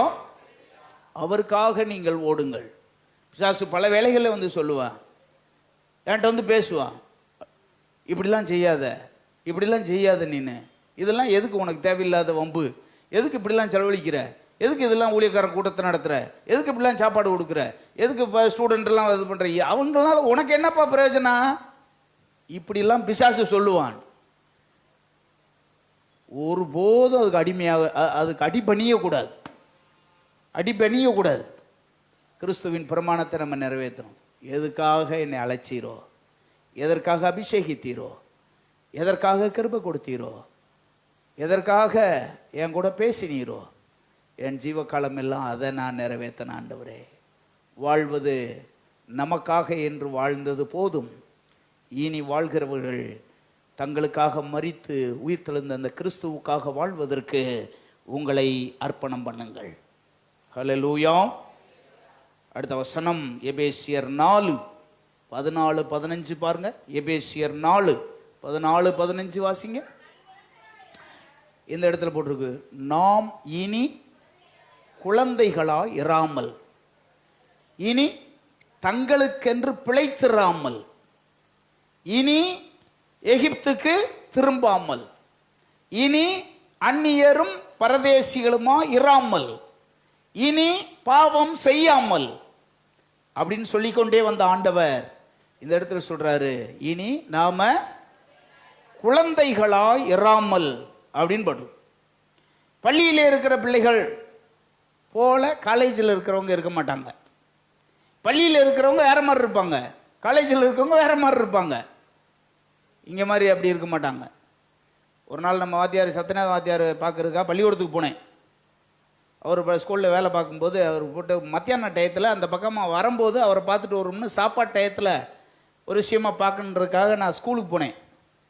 நாங்கள் 2 பேரும் உட்காந்து பக்கத்தில் உட்காந்து பேசிக்கிட்டு இருக்கோம். பையங்கள்லாம் அங்கே இருக்காங்க.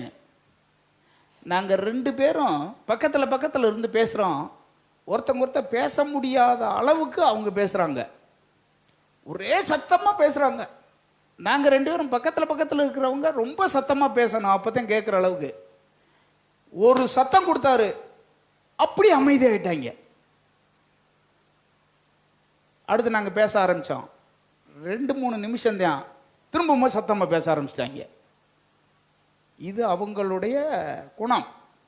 சின்ன பிள்ளைங்க குணம் அப்படித்தான் என்ன செய்யும் இருக்கும். சின்ன பிள்ளைங்க குணம் அப்படிதான் இருக்கும், வேற மாதிரி இருக்காது.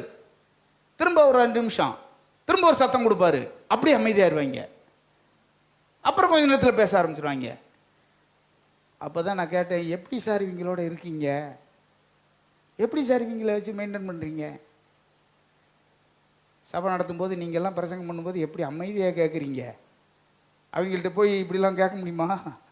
ஐயோ, அவங்களுக்கு பெரிய எப்படி சார் இவங்கெல்லாம் மெயின்டைன் பண்ணுறீங்க? அவர் சொன்னார், நான் இருந்தால் ஓவராக கற்றுவாங்க பாஸ்டர், நான் அடிக்க வர மாட்டேன்னா ரொம்ப கற்றுவாங்க பாஸ்டர் அப்படின்லாம் சொல்லுவார். அப்போஸ்தலர் பவுல் என்ன சொல்கிறாரு? 1 கொரிந்தியர் 13 11 பாருங்க. 11-13 1 கொரிந்தியர் 11 13 11 13-11 1 கொரிந்தியர் அதுல போட்டிருக்கு. அப்போஸ்தலனாகிய பவுல் இப்படி சொல்றாரு, நான் குழந்தையா இருந்தபோது குழந்தையை போல பேசினேன், குழந்தையை போல சிந்தித்தேன். புருஷனான போதோ எல்லாத்தையும் என்ன செஞ்சிட்டேன், ஒழிச்சிட்டேன். குழந்தையினுடைய தன்மை என்ன? அப்போஸ்தலனாகிய பவுல் என்ன பண்றாருன்னா, விசுவாசிகளுக்கு எழுதும்போது இனி நீங்க குழந்தையா இருக்காதீங்கன்றாரு. அப்படின்னா என்ன அர்த்தம்? விசுவாசிகள்லையும் குழந்தை விசுவாசி நிறைய இருந்திருக்காங்க, குழந்தையை போன்ற விசுவாசி. அதனால தான் சொல்றாரு, நீங்கெல்லாம் இனிமே எப்படி இருக்காதீங்க, குழந்தையா இருக்காதீங்க. குழந்தையினுடைய தன்மை என்ன? நம்ம வீட்டில் எல்லாம் பிள்ளைகள்லாம் இருக்குல்ல, நமக்கு தெரியும்ல குழந்தையினுடைய தன்மைகள் என்ன. எப்போ பார்த்தாலும் தூக்க சொல்லிக்கிட்டே இருக்கும். சில பிள்ளைகள் போனோம்னாலே கையை தூக்கிடும், இப்படியே பக்கத்தில் போகணும்னா. அது என்ன, அதனுடைய தன்மை எப்படி இருக்கும்? பிள்ளைகள் எப்போவுமே என்ன செய்யணும், தூக்கி வச்சுக்கிட்டே இருக்கணும். ஸோ இந்த தன்மை குழந்தைகளுக்கு இருக்கிறது போல அப்போஸ்தலனாகிய பவுல் சொல்றாரு, அந்த சபையிலையும் சில பிள்ளைகள் இருந்திருப்பாங்க போல. அவங்க என்ன நினைச்சிருப்பாங்க போல, பாஸ்டர் எப்போவுமே என்ன செய்யணும், தூக்கி வச்சுக்கிட்டே இருக்கணும் பாஸ்டர். இதுதான் குழந்தை தன்மை. அடுத்து, சோறு எப்போ கொடுத்தாலும் திங்க மாட்டாங்க, முட்டாய் கொடுத்தா நல்லா திம்பாங்க. அவங்க விரும்புறது என்ன, ஒரே இனிப்பு. இதுதான் குழந்தை தன்மை, நம்ம எல்லாத்துக்குமே தெரியும். சபையில் இது எப்படி கிரியை செய்யுது அப்படின்னா, அப்போஸ்தலனாகிய பவுல் சொல்றாரு, மக்களை பார்த்து தான் சொல்றாரு, உங்களை நீங்கள் நான் ஒரு ஆவிக்குரிய குழந்தை என்று ஒருபோதும் எண்ணாதிருங்கள். என்னை யாராவது அப்பப்போ தூக்கி வச்சுக்கிட்டே இருக்கணும்னு எண்ணாதீங்க. ஒரு தேவனுடைய பிள்ளை ரட்சிக்கப்பட்டு சபைக்குள்ள வரும்போது ஒரு குழந்தையை போல ஆண்டவர் பராமரிப்பார். வசனமாகிய ஞான பாலை கொடுத்து ஆண்டவர் வளர்ப்பார். எத்தனை வருஷம் வரைக்கும் ஞானப்பாலை கொடுத்து வளர்ப்பாரு? அதுக்கு பின்னாடி அது எடுந்து நடக்கணும், ஓடணும், மற்ற செய்யணும். அதுக்கு பின்னாடி அது வளர்ந்து வாலிபனாகி ஆவிக்குரிய பெற்றோரா அது என்ன செய்யணும்? மாறணும். இதுதான் நம்மை குறித்ததான தேவனுடைய திட்டம். ஆவிக்குரிய பெற்றோராய் மாறுவது என்பது எப்படி?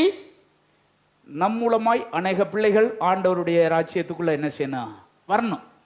நாம் போய் ஜனங்களுக்கு இயேசுவை குறித்து அறிவித்து அவர்களை பிள்ளையாக்கி கொண்டு வந்து ஆலயத்தில் வந்து சேர்க்கணும். இதுதான் நம்மை குறித்ததான தேவனுடைய திட்டம். இந்த இதுக்கு போகாதபடிக்கு பிசாசு சில வேளைகளில் நம்மை குழந்தையாவே வச்சிருப்பான். இதை அறிந்துதான் பவுல் சொல்றாரு, இனி நீங்க குழந்தைகளாய் இராமல், ஏதோ நான் நல்லா இருக்கணும், நான் எனக்கு சுகம் கிடைக்கணும், எனக்கு அது கிடைக்கணும், எனக்கு அப்படி இருக்கணும், இந்த எண்ணத்தெல்லாம் விட்டுறணும். நம்ம ஆவிக்குரிய ரீதியில் நாம் சிந்திக்க வேண்டியது அவசியமானது. ஒரு குழந்தையை போல நாம் இருக்கக்கூடாது, குழந்தையை போல நாம் சிந்திக்கக்கூடாது, குழந்தையை போல வாழக்கூடாது. அடுத்த ஒரு குறிப்பு இருக்கு. 1 பேதுரு 1:14 ஒரு வசனம் இருக்கு. 1 பேதுரு 1:14, நீங்கள் முன்னே உங்கள் அறியாமையினாலே கொண்டிருந்த இச்சைகளின்படி இனி நடக்கக்கூடாது. முன்னாடி நடந்திருக்கலாம், இனி நடக்கக்கூடாது. முன்னே அறியாமையினாலே கொண்டிருந்த இச்சையின்படி இனி நடவாமல். அப்படின்னா என்ன அர்த்தம்? நம்முடைய மனம் பல காரியத்தை விரும்பும், இச்சிக்கும். அதை எல்லாத்தின்படி நாம் நடக்கக்கூடாது, நாம் வாழக்கூடாது. ஒரு டவுனில் ஒரு சபைக்கு பிரசங்கம் பண்ண போனேன். டவுனில் அந்த கூட்டம் முடிஞ்சோடனே திருவிருந்து ஆராதனை. அந்த திருவிருந்தில் பார்க்குறேன், ஒரு வாலிப பையன் உட்காந்துருக்கா. அவனை பார்க்கும்போது பார்த்தீங்கன்னா கிறிஸ்தவ மாதிரி அவனுடைய தோற்றம் இல்லை. முடி நிறைய வளர்த்துருக்கான், இங்கே நிறைய ஏகப்பட்ட கயிறு கட்டியிருக்கான், தோடு வேற போட்டிருக்கான், திருவிருந்தில் உட்காந்துருக்கான். இதெல்லாம் எப்படி இருக்கும் பாருங்க, யோசிச்சு பாருங்க. அப்படி என்றால் என்ன அர்த்தம்? அவன் மனசு என்னென்ன விரும்புச்சோ அதையும் செய்து கொள்கிறான். இந்த திருவிருந்துலையும் வந்து என்ன செய்யறான்? உட்கார்றான். அவனை கூப்பிட்டு, எல்லாம் முடிஞ்சிருச்சு, எல்லாம் திருவிருந்தெல்லாம் முடிச்சாச்சு, முடிச்சதுக்கு பின்னாடி வாப்பா, இது என்னப்பா கயிறு அப்படின்னேன். அப்படியே பின்னாடி கையை பின்னாடி கொண்டு போய்கிட்டேன். அப்படியே, இது என்ன தோடு போட்டிருக்க? இல்லை சார், எனக்கு மிதுன ராசி, என் ராசிக்கு வந்து கொஞ்சோன்னு வைரம் என்கிட்ட ஒட்டி இருக்கணும் அப்படின்னு சோசியக்காரர் சொல்லியிருக்காங்க, அதனால தான் ஒரு வைரம் போட்டிருக்கேன்னா. எப்படி ஆள்லாம் திருவிருந்தில் உட்காந்துருக்கான் பாருங்க. சபை எப்படி போய்கிட்டு இருக்கு பற்றியலா? அந்த பாஸ்டர்கிட்ட தனியாக பேசினேன். இந்த மாதிரி பையங்கள்லாம் உட்காந்துருக்கேன். அவர் நண்பர் தான், எனக்கு நண்பர். அந்த பாஸ்டர் என்னை பிரசங்கம் பண்ண கூப்பிட்ருக்காரு. என்ன இப்படி இருக்கேன் இப்படின்னு திருவிருந்தில் உட்கார வச்சுருக்கீங்க. எவ்வளவோ சொல்லிட்டேன், கேட்க மாட்டேன். அவன் எவ்வளவோ சொல்லிட்டேன், கேட்கவே மாட்டேன். அவங்க அப்பாவும் அம்மாவும் நல்ல விசுவாசி, அவனை எப்படியாவது கிறிஸ்துவுக்குள்ளே கொண்டு வரணுன்றதுக்காக ரொம்ப பிரயாசப்படுறாங்க. ஆனால் நல்ல பையன், எந்த கெட்ட பழக்கமும் இல்லை. ஆனால் அவன் செட்டப்பு வந்து இப்படி இதுலேருந்து மாறவே மாட்டேறான்.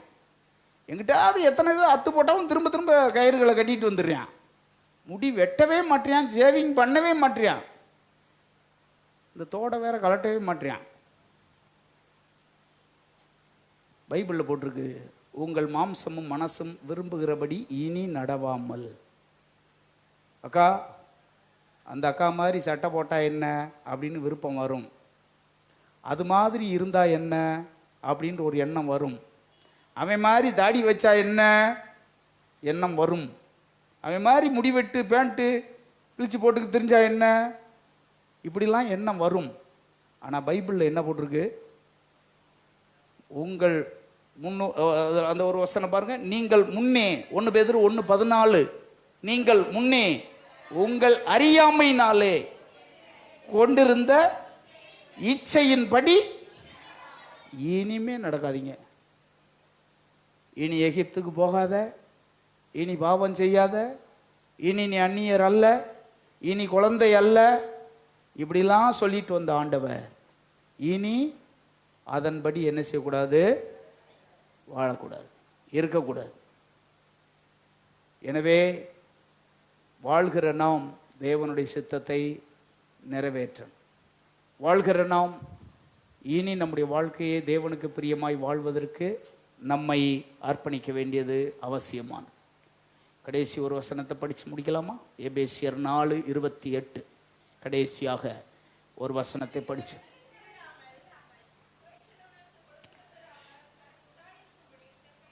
எபேசியர் 4:28 போட்டிருக்கு, திருடுகிறவர்கள் சபையில திருடர்களா? யாருக்கு எழுதுனது இது? எபேசியருக்கு எழுதுறாரு. ஏப்பா அவர் சொல்றதை எப்படி சொல்றாரு பாருங்க. இது வரைக்கும் நீங்க திருடி இருக்கலாம், இனிமே திருட்டுத்தனம் பண்ணாதீங்க அப்படின்னு சொல்றது மாதிரி இருக்கு பாருங்க. இது வரைக்கும் நீங்க ஏதாவது திருட்டுத்தனம் பண்ணியிருக்கலாம், ஆனா இனிமே என்ன செய்யாதீங்க? திருட்டுத்தனம் பண்ணாதீங்க. இதை நம்ம படிக்கும்போது எப்படி இருக்கு?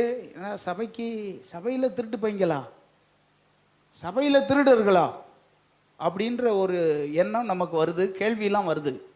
ஏன்னா இது எழுதுனது சபைக்கு தான் எழுதியிருக்காரு. சபையிலே திருடர்கள் எப்படி? ஆண்டவருக்குரிய நேரத்தை நீங்கள் திருடினால், நாமும் யாரு தான்? ஆண்டவருக்குரிய நேரம், ஆண்டவருக்குரிய நேரம், ஆராதனை நேரம், ஜெப நேரம், இதை ஆண்டவருக்குன்னு ஒதுக்குறீங்களா? இல்லை கொஞ்சத்தை எடுத்துக்கிறீங்களா? நீங்களே உங்களை நீங்களே யோசித்து பாருங்கள். ஒருவேளை நான் திருடுறேன் அப்படின்னு நீங்கள் ஒத்துக்கொண்டால் ஆண்டவர் உங்களோட பேசுகிறாரு. இன்றைக்கு அந்த இதிலிருந்து என்ன சொன்னீங்க? மாறிடணும். இனி நான் திருட மாட்டேன் ஆண்டவரே. ரெண்டாவது, ஆண்டவருக்கு கொடுக்கக்கூடிய பணம், காணிக்கை, அதில் ஏதாவது எடுக்கிறீங்களான்னு பாருங்க. அதில் ஏதாவது செய்யாமல் இருக்கனேன்னு பாருங்க.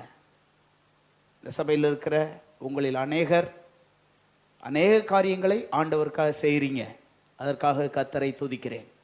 அநேக குடும்பங்கள் கஷ்டமான சூழ்நிலையிலையும் நீங்கள் ஆண்டவருக்கு கொடுக்கிறதில் நீங்கள் உண்மையும் உத்தமமாக இருக்கீங்க. அது எனக்கு தெரியும். நீங்கள் ஆண்டவருக்காக செய்கிற ஒவ்வொரு காரியங்களையும் நான் அறிவேன், ஆண்டவரும் அறிவார். ஆனால் எல்லாரும் அப்படி செய்கிறதில்லை. ஒரு சிலர் ஆண்டவருக்கு கொடுக்கிறதை எடுத்துக்கொள்கிறவர்களும் இங்கே இருக்கீங்க. அது யாருன்னு உங்களுக்கு தான் தெரியும். ஆண்டவருக்கு கொடுப்பதை எடுத்துக்கொள்கிறவர்களும் இங்கே இருப்பீங்க. அது யாருன்னு உங்களுக்கு தெரியும். இப்போ ஆண்டவர் உங்களோட தான் பேசுகிறாரு. இது வரைக்கும் நீ திருடி இருக்கலாம், இனிமே அதை என்ன செய்யாத. இனிமே அதை செய்யாத. திருடுகிறவன் இனி திருடாமல் குறைச்சல் உள்ளவர்களுக்கு கொடுக்கத்தக்கதாக தனக்கு உண்டாயிருக்கும்படி தன் கைகளினாலே நலமான வேலை செய்து பிரயாசப்பட கடவன் அப்படின்னு சொல்லப்படுறது. எனவே நாம் இன்னும் ஆண்டவருக்கு கொடுக்கிற காரியங்களில் இன்னும் என்னென்ன செய்ய முடியுமோ அதெல்லாம் செய்வோம், அதெல்லாவற்றையும் நிறைவேற்றுவோம். தேவன் நமக்கு உதவி செய்வார். நாம் எல்லாரும் அப்படி எழுந்து நிற்கலாம். எழுந்து நிற்போம். இனி ஒருபோதும் எகிப்துக்கு போகக்கூடாது என்று ஆண்டவர் தம்முடைய ஜனங்களுக்கு கட்டளையிட்ட கர்த்தர் இந்த நாளிலேயும் தேவனுடைய வார்த்தை நமக்கு வந்திருக்கிற இந்த வேளையிலே நம்மை நாமே நிதானித்து பார்த்து தேவனுடைய சித்தத்தை நாம் செய்வதற்கு நம்மை அர்ப்பணிக்க வேண்டியது அவசியமானது. தேவனுடைய பிள்ளைகளே, ஒருபோதும் நம்முடைய மனதளவில் இந்த உலகத்துக்கு பக்கம் நாம் திரும்பிடவே கூடாது. என் மனதளவில் நான் விட்டு வந்த இந்த உலகத்துக்கு பக்கம் நான் திரும்பிடவே கூடாது. இந்த உலகத்தின் பக்கமாய் என்னுடைய இருதயம் ஒருபோதும் திரும்பிடக்கூடாது.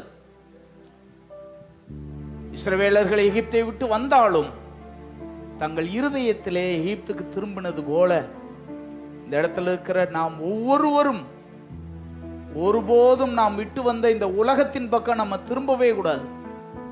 உலகமும் அதன் இச்சையும் ஒளிந்து போகும். தேவனுடைய சித்தப்படி செய்கிறவனே என்றென்றைக்கும் நிலைத்திருப்பான் என்ற வாக்குப்படி தேவனுடைய பிள்ளைகளாகிய நாம் தேவனையே நோக்கி பார்த்து அந்த ராஜ்யத்திலே சுதந்திரித்துக் கொள்வதற்கு ஆண்டவர் நம்மை தகுதிப்படுத்தும்படி அவருடைய முகத்தை நோக்கி நாம் பார்க்கணும். இஸ்ரவேலர்கள் முக்கியமான 3 சந்தர்ப்பங்களில் எகிப்துக்கு திரும்பினாங்கன்னு நம்ம பார்த்தோம். ஒன்று, பிரச்சனைகள் போராட்டங்கள் வரும்போது முன்னே செங்கடலும் பின்னே பார்வோனுடைய சேனையும் வந்தபோது தாங்கள் எகிப்துக்கு போவதே நல்லது என்று புலம்பினார்கள். இதை போன்ற ஒரு போராட்டம் பிரச்சனை நமக்குள்ளே வரலாம். இதை போன்றதொரு பிரச்சனைகள் போராட்டங்கள் நம்மிலே எழும்பலாம்.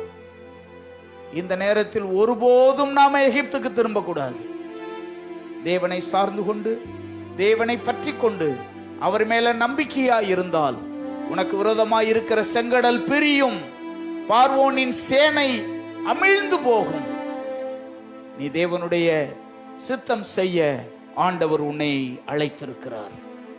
இந்த இடத்துல இருக்கிற நீங்கள் ஒருவரும் அந்நியரும் பரதேசியும் அல்ல.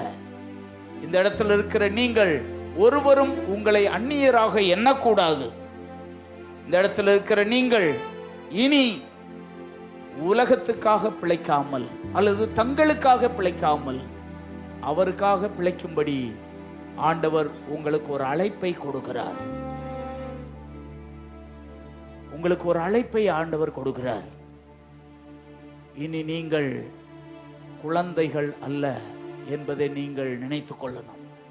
இனி நான் குழந்தை அல்ல, நான் ஆவிக்குரிய பெற்றோராகி அநேக பிள்ளைகளை கிறிஸ்துவுக்குள்ளாக கொண்டு வருகிற ஒரு தேவ பிள்ளையாக இருப்பேன் என்று சொல்லணும். நீங்கள் இனி உங்கள் மாம்ச இச்சையின்படி நடவாமல், நம்முடைய மாம்சமும் மனசும் விரும்புகிறபடி இனி வாழாமல் நடவாமல் என் பிதாவின் சித்தம் செய்ய என்னை அர்ப்பணிக்கிறேன் என்று ஒப்புக் கொடுக்கணும். திருடுகிறவன் இனி திருடாமல் நேரத்தை பணத்தை தேவனுக்கு உண்மையாயிருக்க தேவன் நமக்கு உதவி செய்வாராக. தேவன் நமக்கு கிருபை பாராட்டுவாராக. அன்பின் ஆண்டவரே, பரலோகத்தின் பிதாவே, பரிசுத்தமுள்ள தேவனே, உம்மை துதிக்கிறோம், ஸ்தோத்திரிக்கிறோம். ஆண்டவரே, இந்த ஆண்டும் எங்களை வச்சிருப்பது ஒரு திட்டத்தோடு எங்களை வச்சிருக்கிறீர். இந்த வருஷமும் எங்களை உயிரோட வச்சிருக்கிறது ஒரு திட்டத்தோட வச்சிருக்கிறீர். அந்த திட்டம் எங்க வாழ்க்கையில நிறைவேறணும் ஆண்டவரே. நாங்கள் இனி என்னென்ன செய்ய வேண்டும் என்று எங்களுக்கு போதித்தபடி நாங்கள் அவிதமாய் வாழ்வதற்கு எங்கள் எல்லாரையும் நாங்கள் அர்ப்பணிக்கிறோம், எங்களை ஒப்பு கொடுக்கிறோம். எங்க ஜீவ காலத்துல உம்முடைய சித்தப்படி வாழ்ந்து உம்முடைய சித்தத்தை நிறைவேற்றி உம்முடைய ராஜ்யத்திலே பங்குள்ளவர்களாய் வாழும் பாக்கியத்தையும் சிலாக்கியத்தையும் எங்கள் எல்லாருக்கும் கர்த்தர் கட்டளையிடும்படியாக நாங்கள் ஜெபிக்கிறோம். உதவி செய்வீராக, கிருபை பாராட்டுவீராக. இந்த இடத்துல இருக்கிற நம்முடைய பிள்ளைகள் ஒவ்வொருவருக்காக ஸ்தோத்திரம். தொடர்ந்து உம்முடைய தயவு, இரக்கம், கிருபை உம்முடைய பிள்ளைகளோடு கூட இருக்கட்டும். இயேசுவின் நாமத்தில் ஜெபிக்கிறோம் பிதாவே. நாதுமாவே கர்த்தரை ஸ்தோத்திரி, முழு உள்ளமே பரிசுத்த நாமத்தை ஸ்தோத்திரி. என் ஆத்துமாவே கர்த்தரை ஸ்தோத்திரி, கர்த்தர் செய்த சகல உபகாரங்களையும் மறவாதே. ஆமென், ஆமென். நம்முடைய கர்த்தராகிய இயேசு கிறிஸ்துவின் கிருபையும் பிதாவாகிய தேவனுடைய அன்பும் பரிசுத்த ஆவியானவருடைய ஆசீர்வாதமும் இன்றும் என்றும் சதா காலமும் நம்மை விட்டு நீங்காமல் நிலைத்திருப்பதாக. ஹல்லேலூயா, ஹல்லேலூயா, ஹல்லேலூயா. எல்லாருக்கும் ஸ்தோத்திரம். ஆண்டவர் உங்களை ஆசீர்வதிப்பாராக, கூட இருப்பாராக.